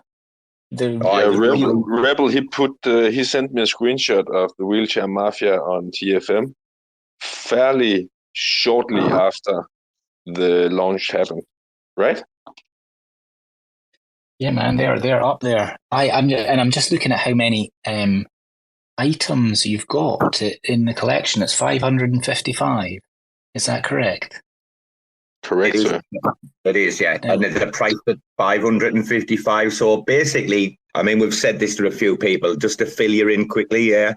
In Thailand, 5 means like ha. So over here, the end there, text messages and everything was like 555, which is like ha ha ha, right? It's like a real common thing over here. So we were like, Bbandz was like, hey, where there's a wheel, there's a way. And I mentioned the 555 to these guys quite a while ago when stars was like 2.2 cents or something. And they were like, yeah, we'll go with that. And to be honest, like we didn't change the price because it's like a little nuance, dude, you know? That's why that priced at that. And that's why there's that many in the collection. Like, ha, ha, ha. The dogs, why shouldn't the dogs be able to laugh as well, right? Absolutely. I think that number is like quite an interesting number in various different cultures. I was when I was leaving Japan, I went to Starbucks. They do this really nice thing called like a yuzu tea. I went to get a yuzu tea, and the girl who was serving me said, she said I had a nice smooth head because I just shaved my head that morning. And then I said to her, like, do you shave? Like, and I sort of made an indication like a moustache, and she went, yeah, I have to. I'm totally like Santa Claus unless I shave. We had a laugh about that. And then the price for my tea came up, and it was 555. And you're saying in Thai, that's ha, ha, ha. In Japanese, that's go, go, go. So the way she told me how much my tea was going to be was quite funny. And it just made me think, wow, these dogs, go, go, go. So that's a great... And fast forward to today, Rebel married that woman. And today they live a happy life. And she doesn't have to shave anymore because he accepts her. He accepts her beard, and it's fine. I'm very happy for you. Absolutely. A bearded lady. They are rare, but you got to appreciate them when you find them. It's all quiet and shit. Do you think we need him like, Chubby Baby finally gave up? Where did he go? He was waiting for a while. He went to go harass another space, probably. Chubbs doesn't have a whole lot of patience. He's here to do a job, right? He's here for he was like for 45 minutes just sitting patiently, made his dedication. So Chubby wanted to come up and you were ignoring him. Man, there's only one person I ignore. Is this shit talking about to start, is it? Just asking for the audience. It already started, I thought. All right, Bruce kicked it off, didn't he, straight away? Any more corny jokes, Bruce? Do you really want some? I'm looking at his set list here, and I think we're at the end of his jokes. That was all he brought today.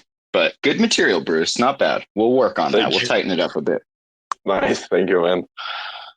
I'm always down to get into the studio. Sorry, go ahead, Rebel. I was just going to say before we jump into shit talk, well, I suppose there has been a little bit of shit talking already, Bruce, but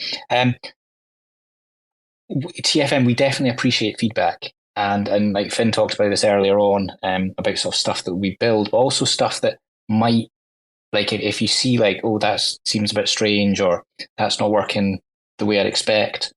I can see we've got R Hatton with the sort of Larry styled PFP there. He has, if it's the R Hatton I'm thinking about, and I think it is, brought something to our attention in the TFM Telegram sort of community chat group, which was really great. So I'll be honest with you, I can't remember exactly what the issue was. Hopefully it's fixed now. But rather than sort of like if you're using TFM and something doesn't work and just thinking, oh, don't want to use that again, tell us. We'll get it sorted. I mean, it may not even be like sort of direct, like sort of TFM issue. I mean, it may be something to do with a relayer. But obviously, if a relayer is not working properly and you're using TFM, that's going to have a knock-on effect that TFM is not going to work properly, and you think, oh, TFM's not working. But yeah, bring any issues that you sort of have, if you have any, or positive, constructive feedback, whatever. If you want to drop it into our Telegram group or on some other channel, that'd be really great.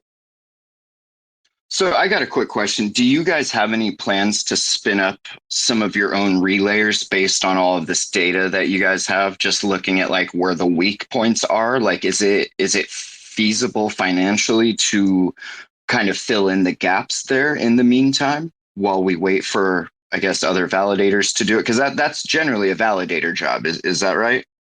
Well, not necessarily a validator's job, but some validators are particularly strong on their relayer game. Okay, so not all validators do relaying, and not all relayers are validated, is what you're saying. I wasn't aware of that personally. Essentially, yeah, that's you described it pretty well. There are sort of different things under discussion about how to improve that side of IBC, yeah, and which may involve TFM doing stuff directly. I mean, like you were saying, that it does actually cost. I think Juno had a vote recently to maybe pay relayers, but like running a relayer is basically, it's an expense. And because the fees are so low, it's not They worth removed the relayer fees, I think. Okay. So then that's interesting. Yeah, so I mean, if it's not going to cost validators to run the infrastructure, then hopefully we'll get better infrastructure. Yeah, that makes sense. I just feel like I remembered, I don't know if it was PFC or somebody was talking about like how expensive it is to run these relayers, and that's why they had to up a percentage or two in their validator take rate or whatever, the commission that they get. And I didn't realize I didn't realize how much. Null, what's it called? Block paying, like all on spaces, like when they've been talking about like really, and even Gaines was on about it, like because they were in like the top 10, I think. I think they were like 7th place to like most relays or packets done, you know. But they literally lose money at the end of the day, like a lot. Yeah, and that sucks because it sounds like it's a pretty necessary service for something to be IBC connected. I mean, if you're not getting relayed, you're kind of not IBC, right? You're stuck on whatever chain you're on. So, yeah, maybe there definitely should be a better way to incentivize that, or to reward validators that are doing the above and beyond and getting those packets where they need to go or whatever. I had a DM, somebody asked a question they wanted me to ask. They said, is TFM's plan really a Cosmos-wide stealth strategy to establish themselves as the DEX aggregators for everything? Then one day, suddenly, bang, pull the curtain back and reveal their shadow org of actual DEXs and NFT marketplaces. Is that true? That TFM are already running DEXs all across Cosmos. Is that? Is TFM KuCoin? Is TFM Binance? Who are you? Well, I mean, a lot of our team is yet. Well, no, I don't know if they're unknown, but they are sort of building in the shadows. Sorry to disappoint. CZ is not as far. Well, I've not seen CZ at any of the team meetings, so no direct When's connection your next to team Binance. meeting? Oh, now you know who he is. When's your next? Now you know who he is. Earlier in this space, sorry, Bbandz. Earlier in this space, you said you did not know who that guy was. Something's fishy going on here. Nice. Pull that string. Unravel it, Bruce. Take him down. What does I've already been caught in a lie here. Damn. Yeah, not even 2 hours, bro. Scottish people, man. Isn't that right, Robo? Dude, I think you want to leave us, dude, you want to be leaving us Brits alone, man? I'm telling you. Listen, Robo is more Scottish than he is English. Hey, so when's your next team meeting? And is it like a live team meeting? Your CSET meeting. Are you gonna hack the mainframe and come join us? No, I said if it's live, like you guys going to have a team meeting in person, or are you guys having a team meeting like? Oh, I see. Live. Well, listen. Why don't there's going to be a TFM presence at Cosmoverse, as far as I'm aware. That's not that many months away. So certainly for the Europeans in the house, Robo. It's not a million miles for Robo to get to Turkey. Hopefully see Soy over there. Turkey? What? Fucking wouldn't get me in Turkey, I tell you. Bollocks to that shit. It's going to be hot. Come on, it's like home away from home. Dude, I'm telling you, nowhere. Didn't agree with it. Can I ask one question, one interview question? Like, I know this wasn't my interview or anything, but I did have like one question I wanted to ask. Is that okay? Please. Okay. So, what impact do you expect to have on the overall growth and development of the Cosmos ecosystem? Like, what are you hoping for? What are you looking for with everything that you've created? What impact do you want to make? That's a great question. I mean, I am becoming. I remember Jake Hartnell had a thing. He's a DAO maximalist. I think for me, working for TFM, I am becoming like an interchain maximalist, and I love the idea of sort of what TFM is trying to achieve with all this aggregation, like bringing different chains into one terminal, and also with the bridge as well, just trying to connect. I mean, I know it's not TFM that's running all the relayer infrastructure, but connecting like all the different IBC Go enabled chains, I think is really exciting. I mean, there's a lot of chains, and I saw someone in earlier on, and I know you guys had them on a space recently, the checked guys doing all their sort of ID stuff.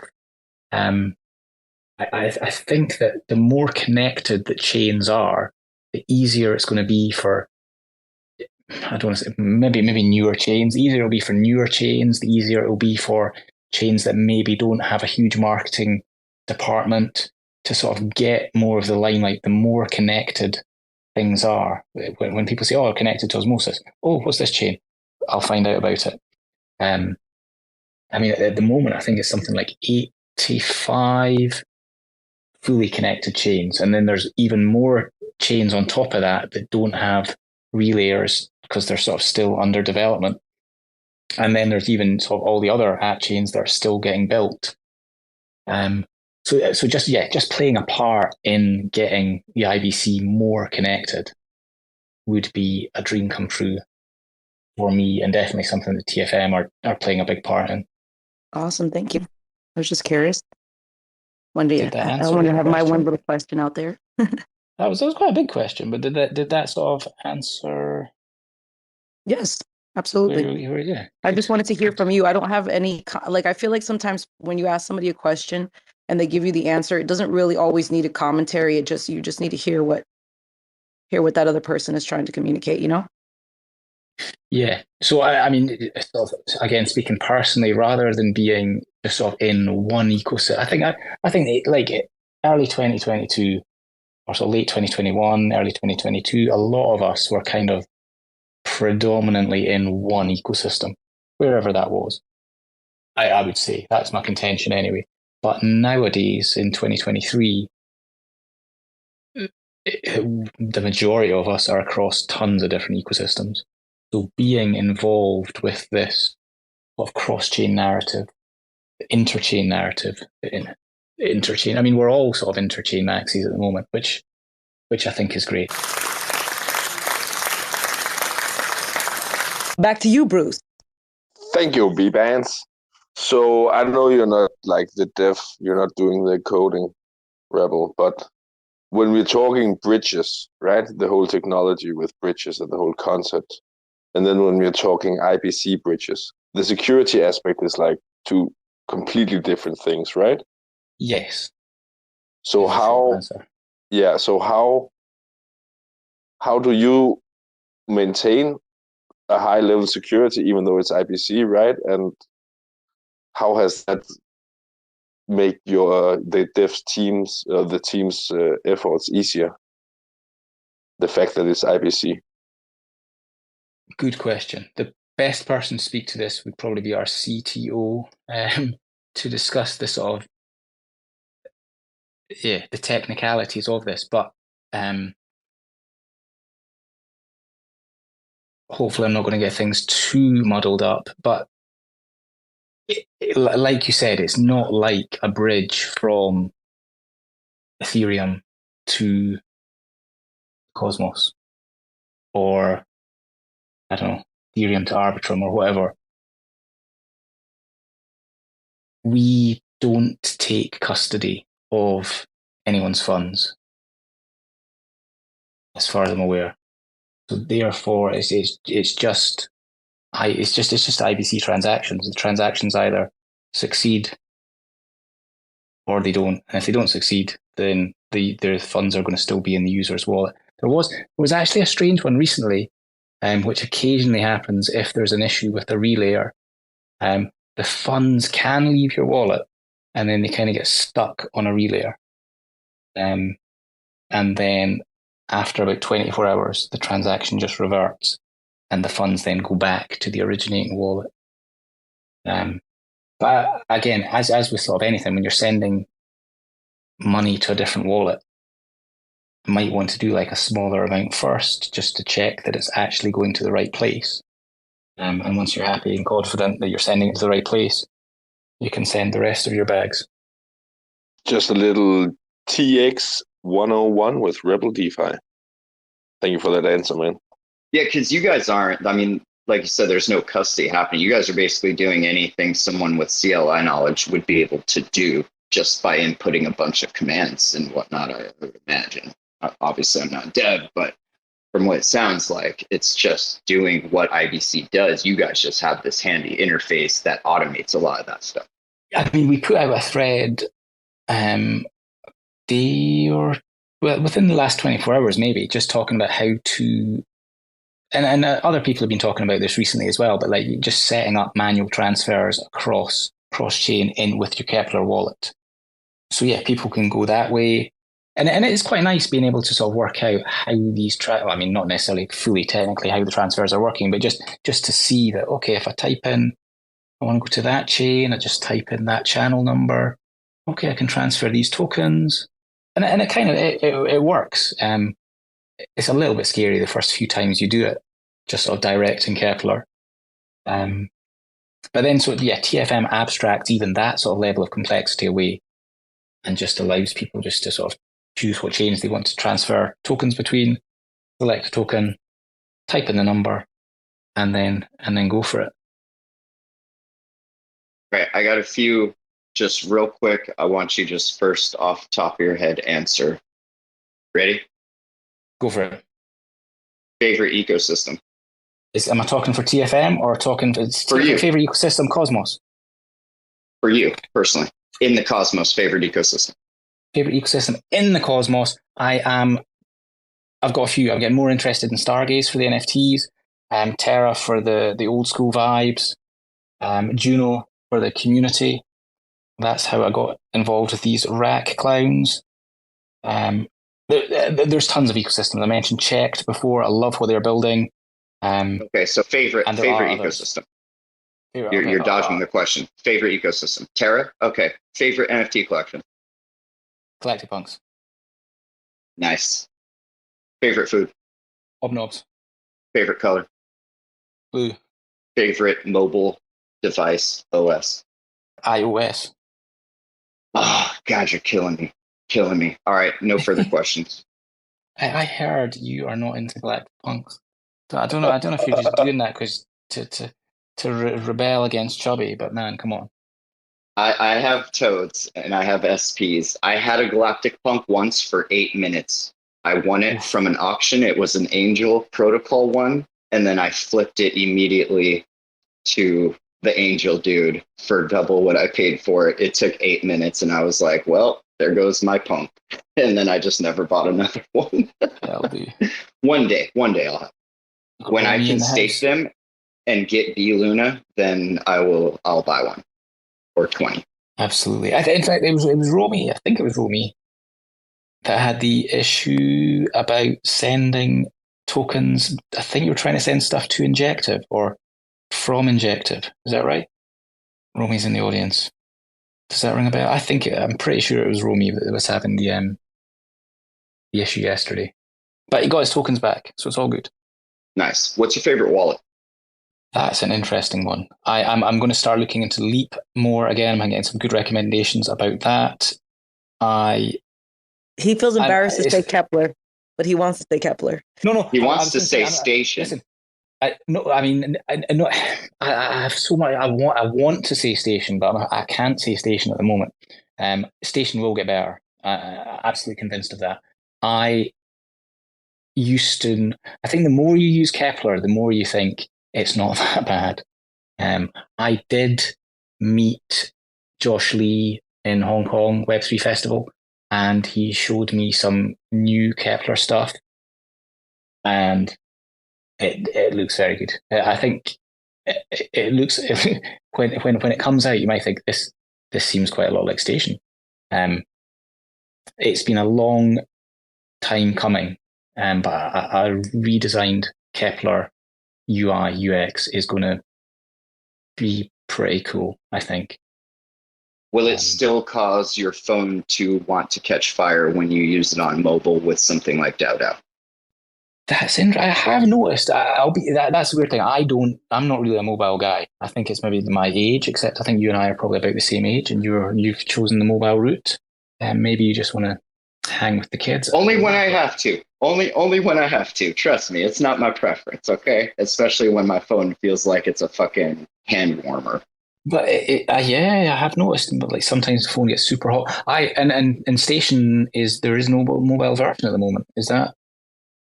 It's the old one, and it hasn't been updated to do the cross-chain stuff, like the alliance stuff, because they looked at their stats and mobile was a very small allotment, so they wanted to get where everyone was first. But yeah, it's probably just people are not using. I thought mobile was more used than I thought. I was in the minority using desktop.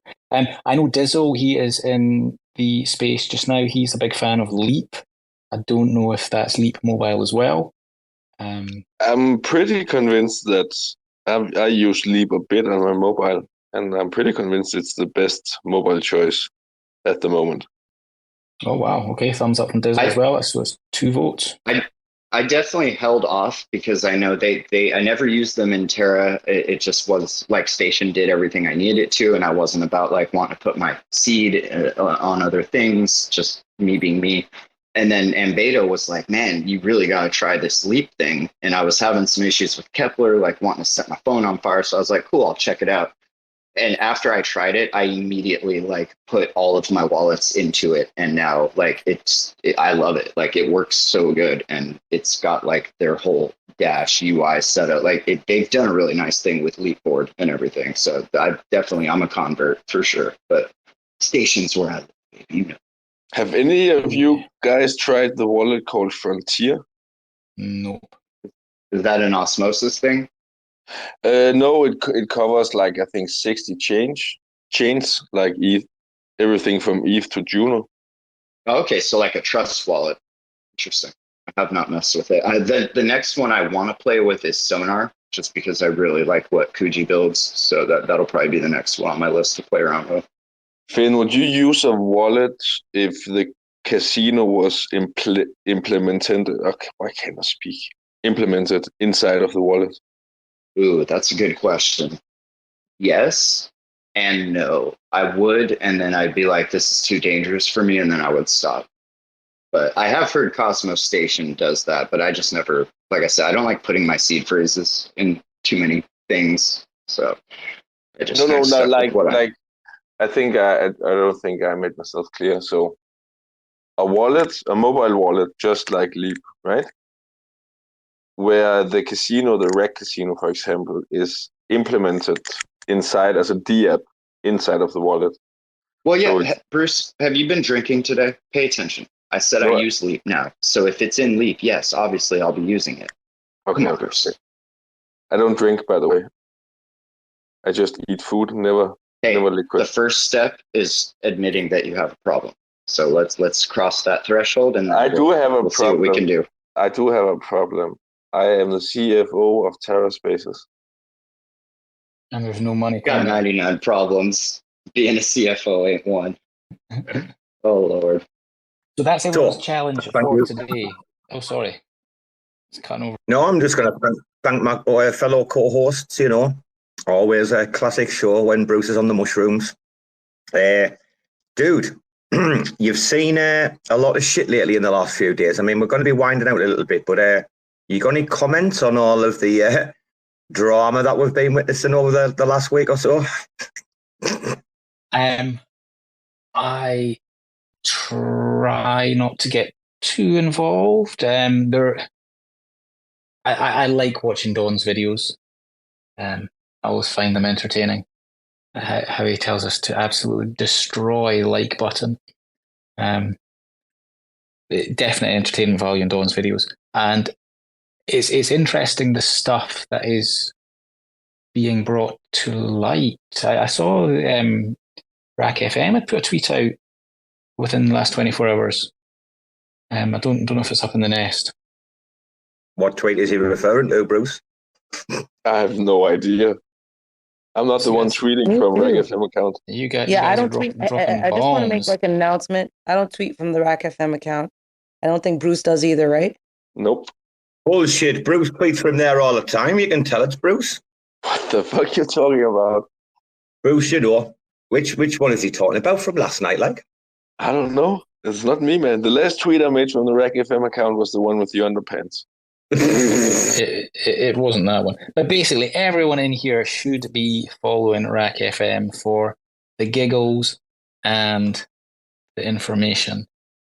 Another people who's got Ray Raspberry is just dropped into this call. I don't know if he's on the wine just now, but Ray is uncovering tons of stuff. Ray is definitely someone worth following. Oh, he's dropped out. He's on the wine. No, he's here. Did you? Yeah, I can try, man. I love me some Ray. Yeah, it's brilliant when you go. Brilliant when you go to talk about someone and they just drop out of the room immediately. I don't know. Maybe he just doesn't like being chilled. Yeah, Ray has been doing some really, really crazy good work in the stuff that he's been uncovering lately. And I don't want to like blow up his spot or anything. I'll let him when he's ready to get it all out there. But yeah, that dude does some really good work. Like he's a good cat to have in the ecosystem. Make sure everybody's staying somewhat honest.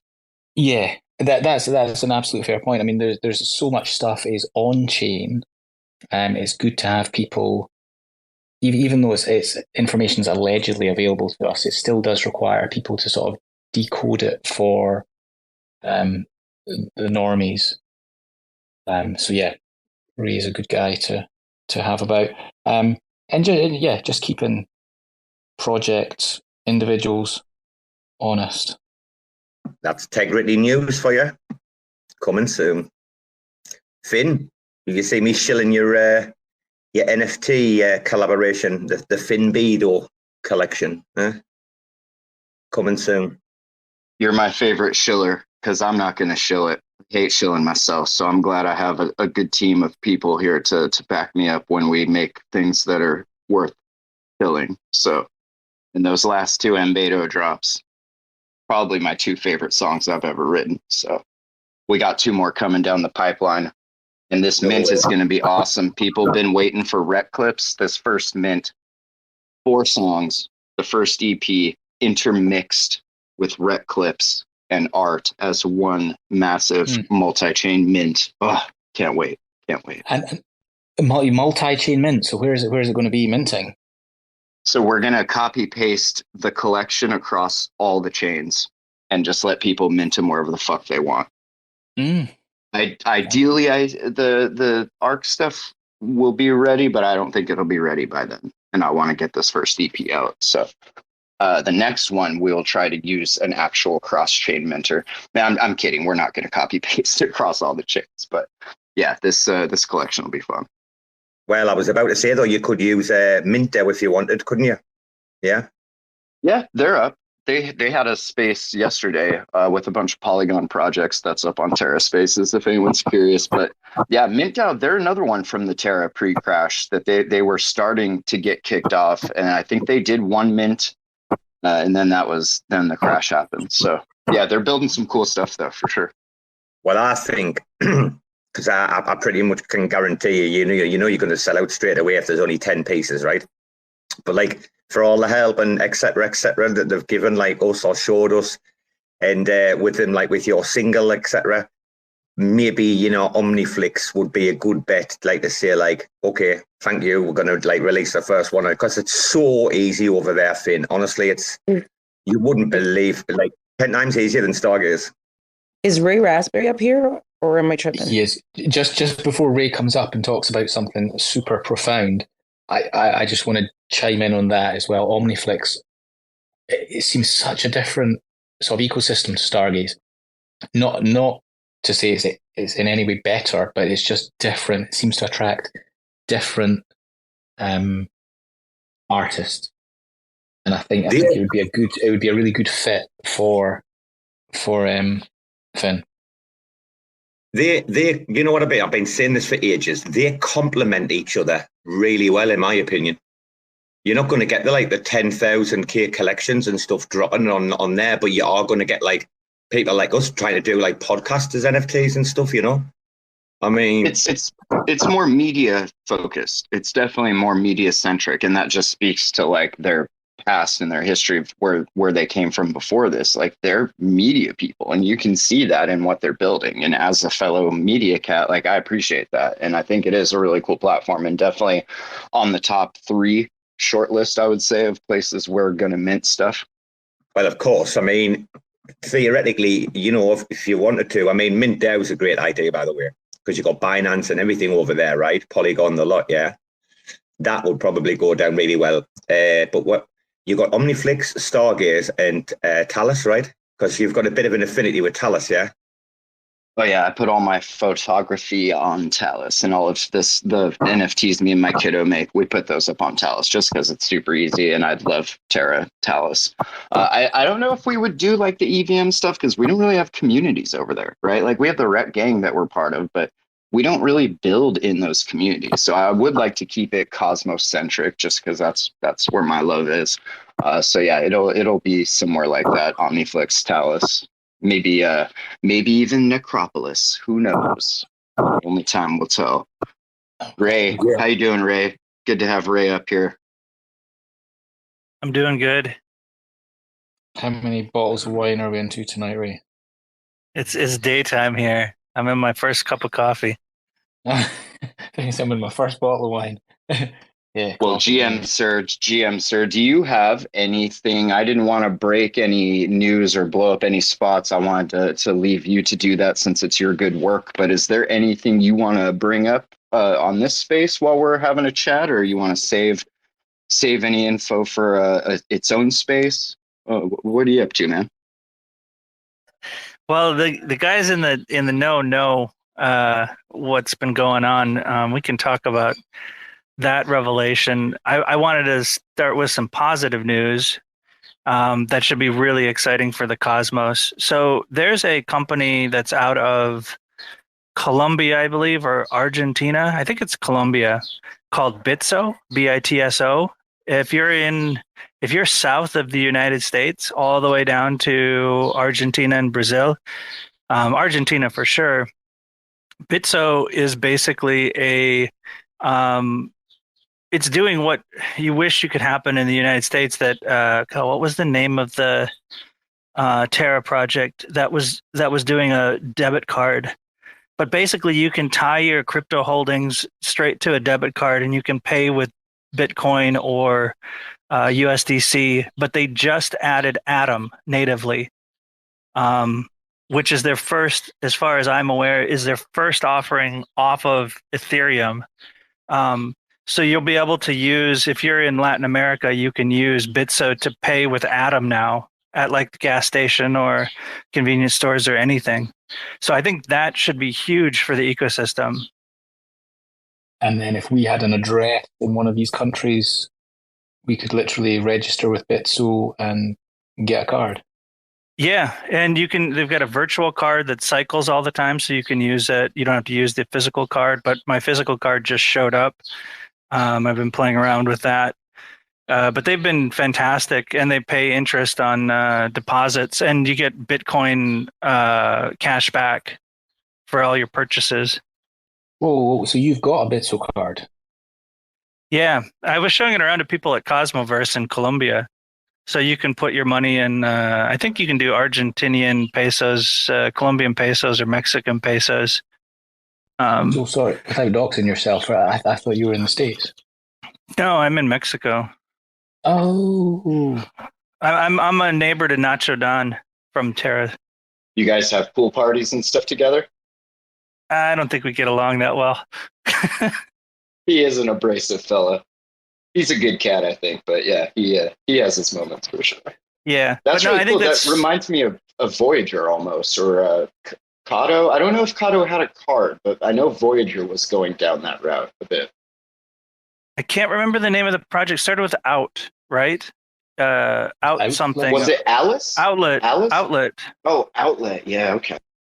Yeah. So they're live and it's working. It's pretty cool. You probably won't find any Outlet spaces on Terra Spaces because I believe they were one of the ones that hit me up and asked to have a couple spaces removed. So I had to submit a removal request form to the boss man and have those taken down. Yeah, that's good that they're still around the building.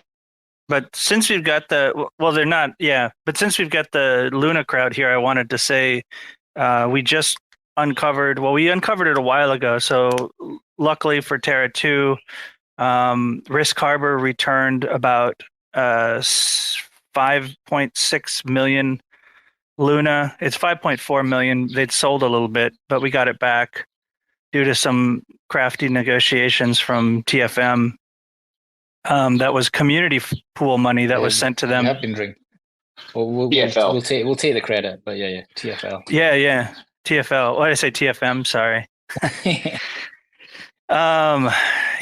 But back on Terra Classic. So if you wonder why Terra Classic had such a hell of a time with any momentum on the token, it's because there are projects that were dumping tokens out of their contracts, and we've put the information up. We haven't got a response yet from Risk Harbor, but they rugged.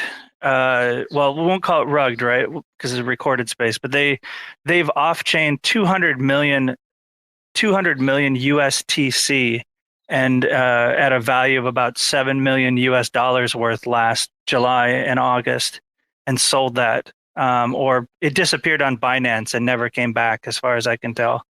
On top of what they gave back, this was before they gave back. This was okay. This was last year.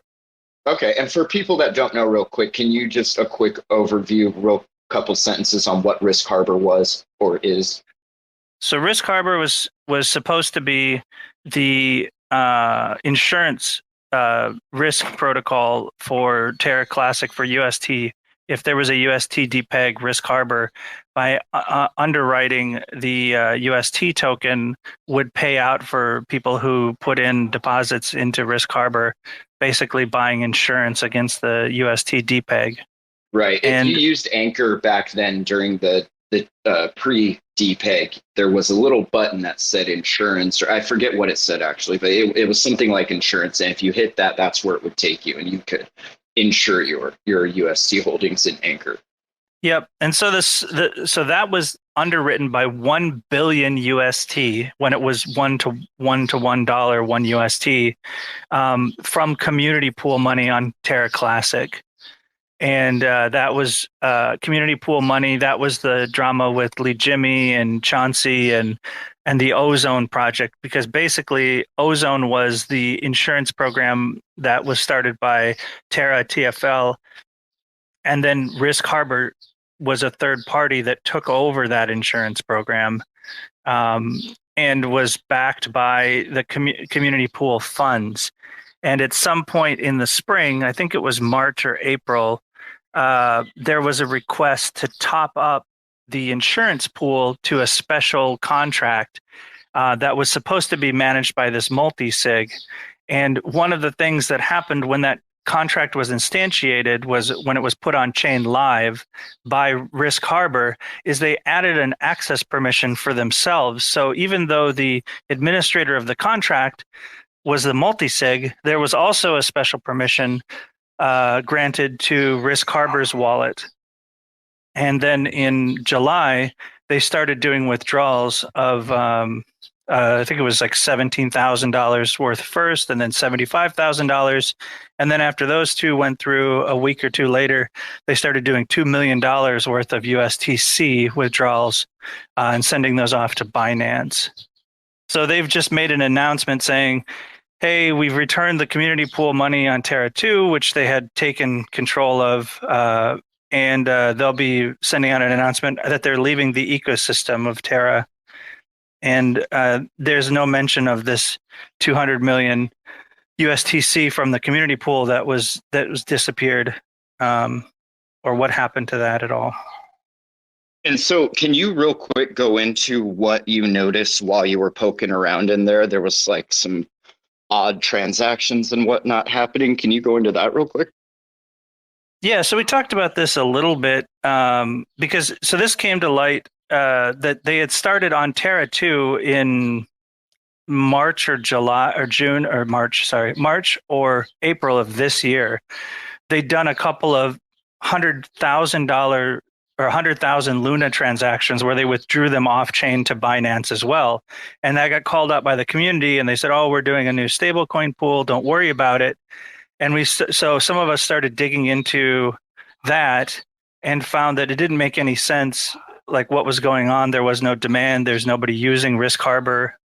And when we started looking back at those transactions of their previous contracts on Terra Classic, we found that somebody set up spam bots to just hammer those addresses to basically, I mean, every 30 seconds, the old contract addresses for Risk Harbor on Terra Classic are getting spammed with transactions, basically burying the behavior that they did on Terra Classic. And it seems really odd that coincides, those bots appearing coincide with them getting caught sending transactions off chain this spring. So it isn't like this transaction obfuscation of these bots started attacking them last year. They literally started attacking these contracts since people started snooping around what Risk Harbor was doing.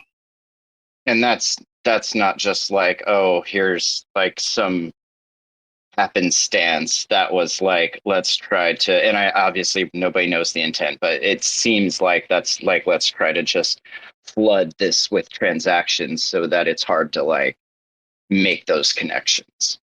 Yeah, because if you've ever gone and tried to look back on old transactions in MintScan or TerraFinder or anything, there's no way to just say, take me back and show me, period XYZ, unless you're looking, right? So there were thousands of pages worth of transactions now that are all just garbage that you'd have to sift through. But we were luckily able to use the API on Terra to be able to go back and find the original transactions and then could see the activity. So something is up. I doubt we're going to get an answer on that. Something else has come out in the last week too.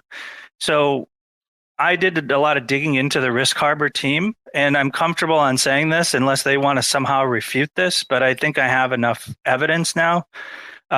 These guys were basically interns. Most of them were between the ages of maybe 19 and 23, yet they were charged and responsible for $1 billion. They didn't have access to that billion, but they were given access to $200 million. All of their work experience, except for Drew working with another coin that was a Bitcoin fork, all of their work experience that I can prove seems to be 3-month internships, maybe a little bit longer, but no actual employment. So they listed they worked for Coinbase. All of their Coinbase work seems to be intern work for like 3 months. One guy listed he worked for the NSA. That was an internship that he was doing while he was working at Risk Harbor, and also while he was in college. Most of these guys one of these guys is still graduating college. Most of them graduated college in 2021 or 2022. So I don't see I don't understand how these guys got, access to all these funds, because they definitely don't have any work experience that I could tell.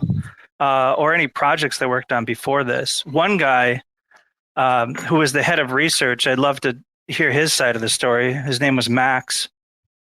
He was head of research, and he resigned to go into a advisor role in February of this year and started working for Rook DAO. And where these connections start to come into play is if you look at what just happened with Rook DAO, they were subject of a takeover and sellout where the team tried to liquidate the treasury.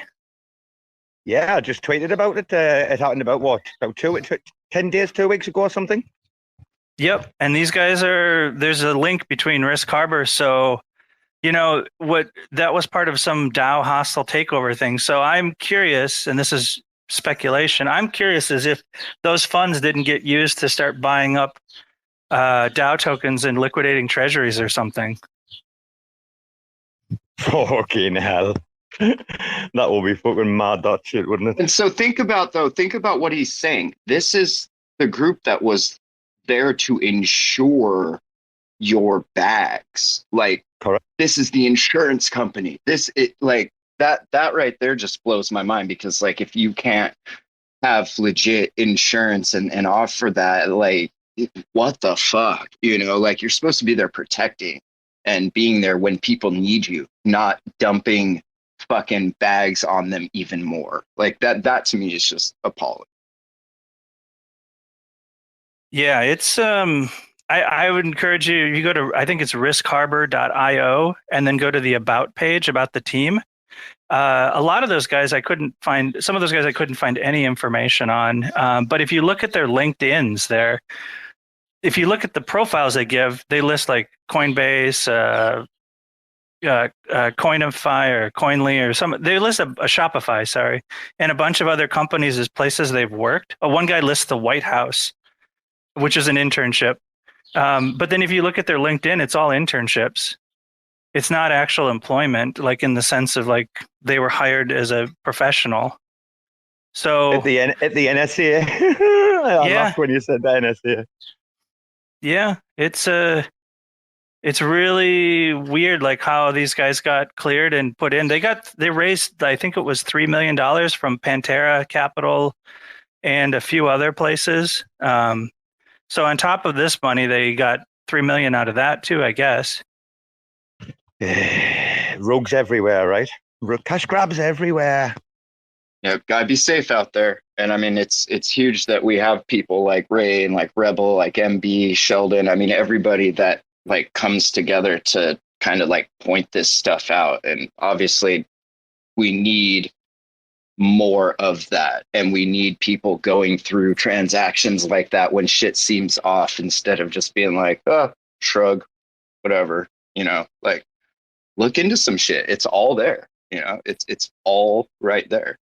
It's like 2 clicks away. It's just a matter of mapping all that shit out, which that's where people like Ray come in handy. They're like I always think of that Charlie meme where he's like, and here, and over here, and then this, and then this, and then this NFT project, and then this. And it's like, man, it's so convoluted. And sometimes I feel like it's that way by design. Like the more complex we can make this shit, the harder it is to watch people get dumped on, like that's some of these tokenomics are like, what the fuck? That's a tough job though, where they've had like, thousands and thousands of spam transactions, like, you know what I mean? Like you got to go digging through that shit. Good job you had the API, mate. Yeah, thank you for doing all of this, man. Like not just this, but like the solar thing, the aqua thing. Like you're definitely one of the shining lights we look to when things are down, and we need like somebody to make sense of it all. So we appreciate it. How's that aqua dude just still walking around in broad daylight? Doesn't give a fuck, does he? Like you kind of get over this man's fucking goal, right? The Galia, me, our grandma would say. People forget quickly in this space, and we move on to the next thing. Oh, what's new and shiny? Let's see what's going on over here. Well, it doesn't help too that Loop is in their pocket being like, hey, this new mint coming soon. Like if you look at Loop's Twitter profile, like the majority of the retweets, the majority of the retweets are from aqua stuff, water, whatever next project is happening. It was really weird. I forget. I was looking for something the other day and I scrolled through it and I was like, what the fuck is this even still a thing? Like, Well, I guess because Tom Norwood's getting 10% off the top, isn't he? 10% pushed up to the big guy. That's what's going on there. Other than TFM, what do you think about all this shit, dude? Not good, is it? I am. We're hopefully speaking to Ray at some stage. I mean, we've spoken to Ray before. I speak to Ray a lot on a sort of personal basis, but there's been discussion of sort of different things that could be built to make this exploration easier for us all, which I think would be quite a nice thing. So yeah, hopefully we can queue up a conversation with Ray at some stage.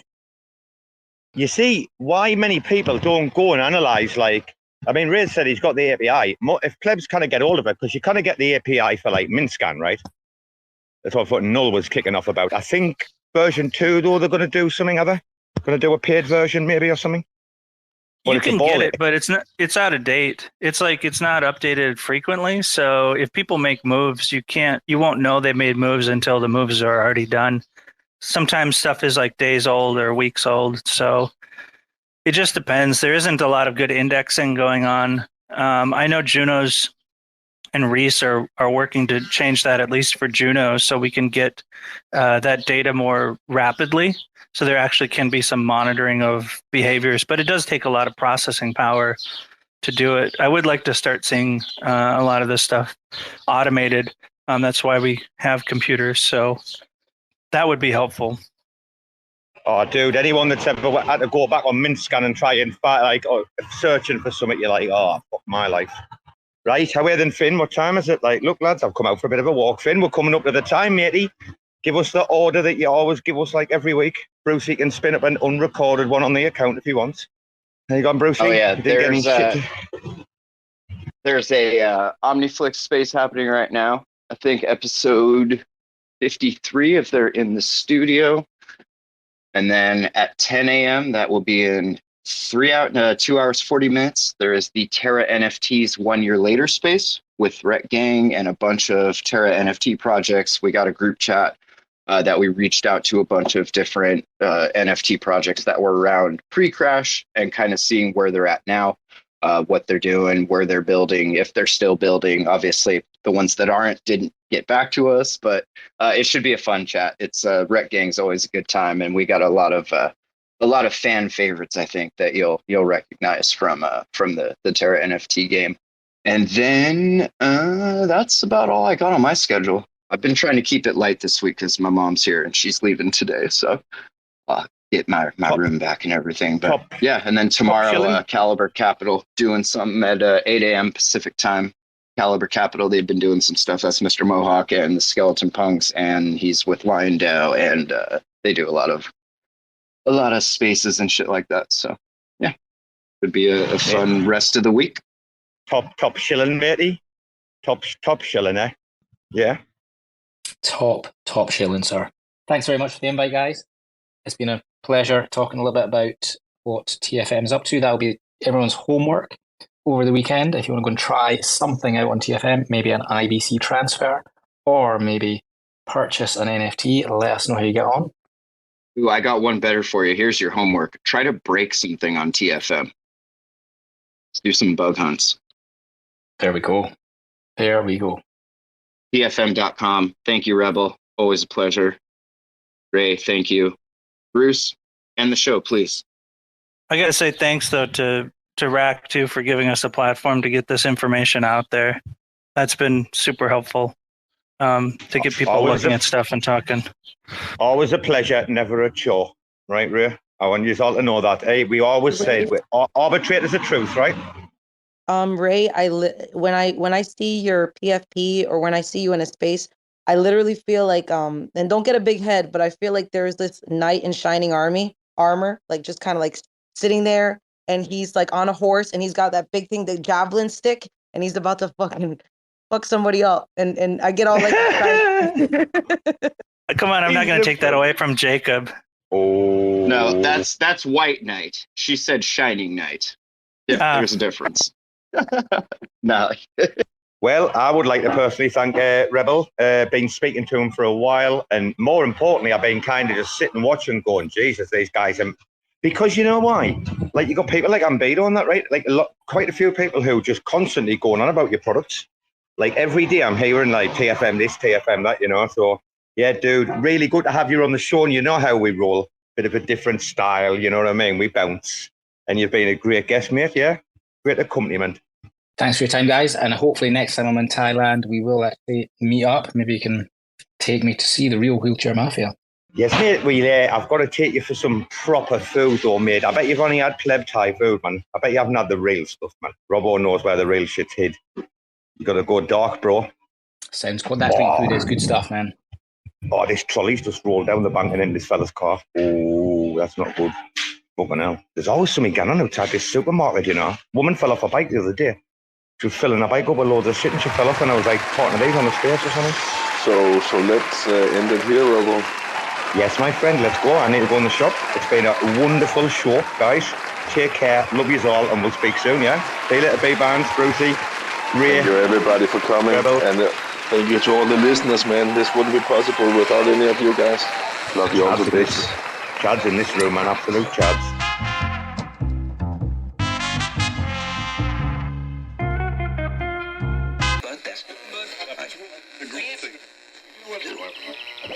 There's this principle in like Taoism. There's this principle in like Taoism where it's like the more you fight something, the more like the opposite of what you want, like just inevitably kind of starts to happen. There's this principle in like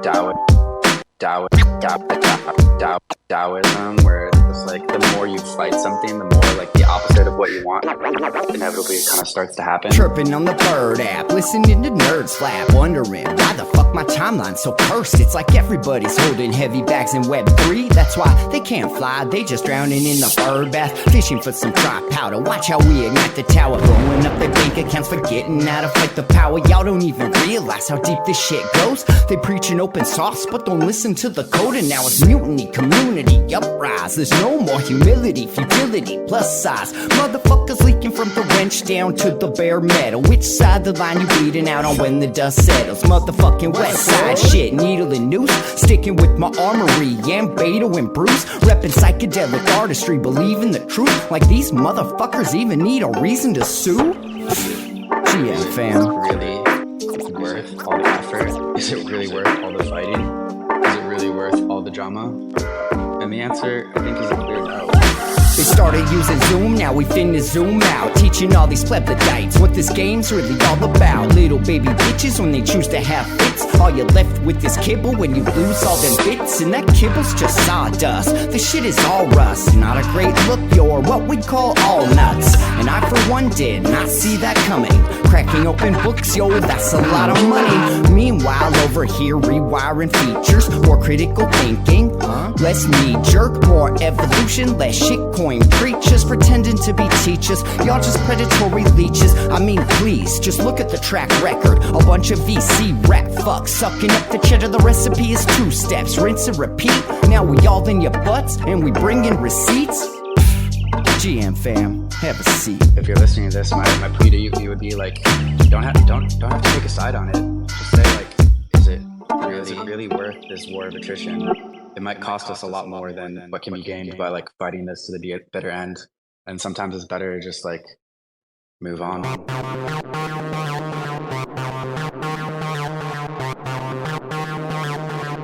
Terra Spaces.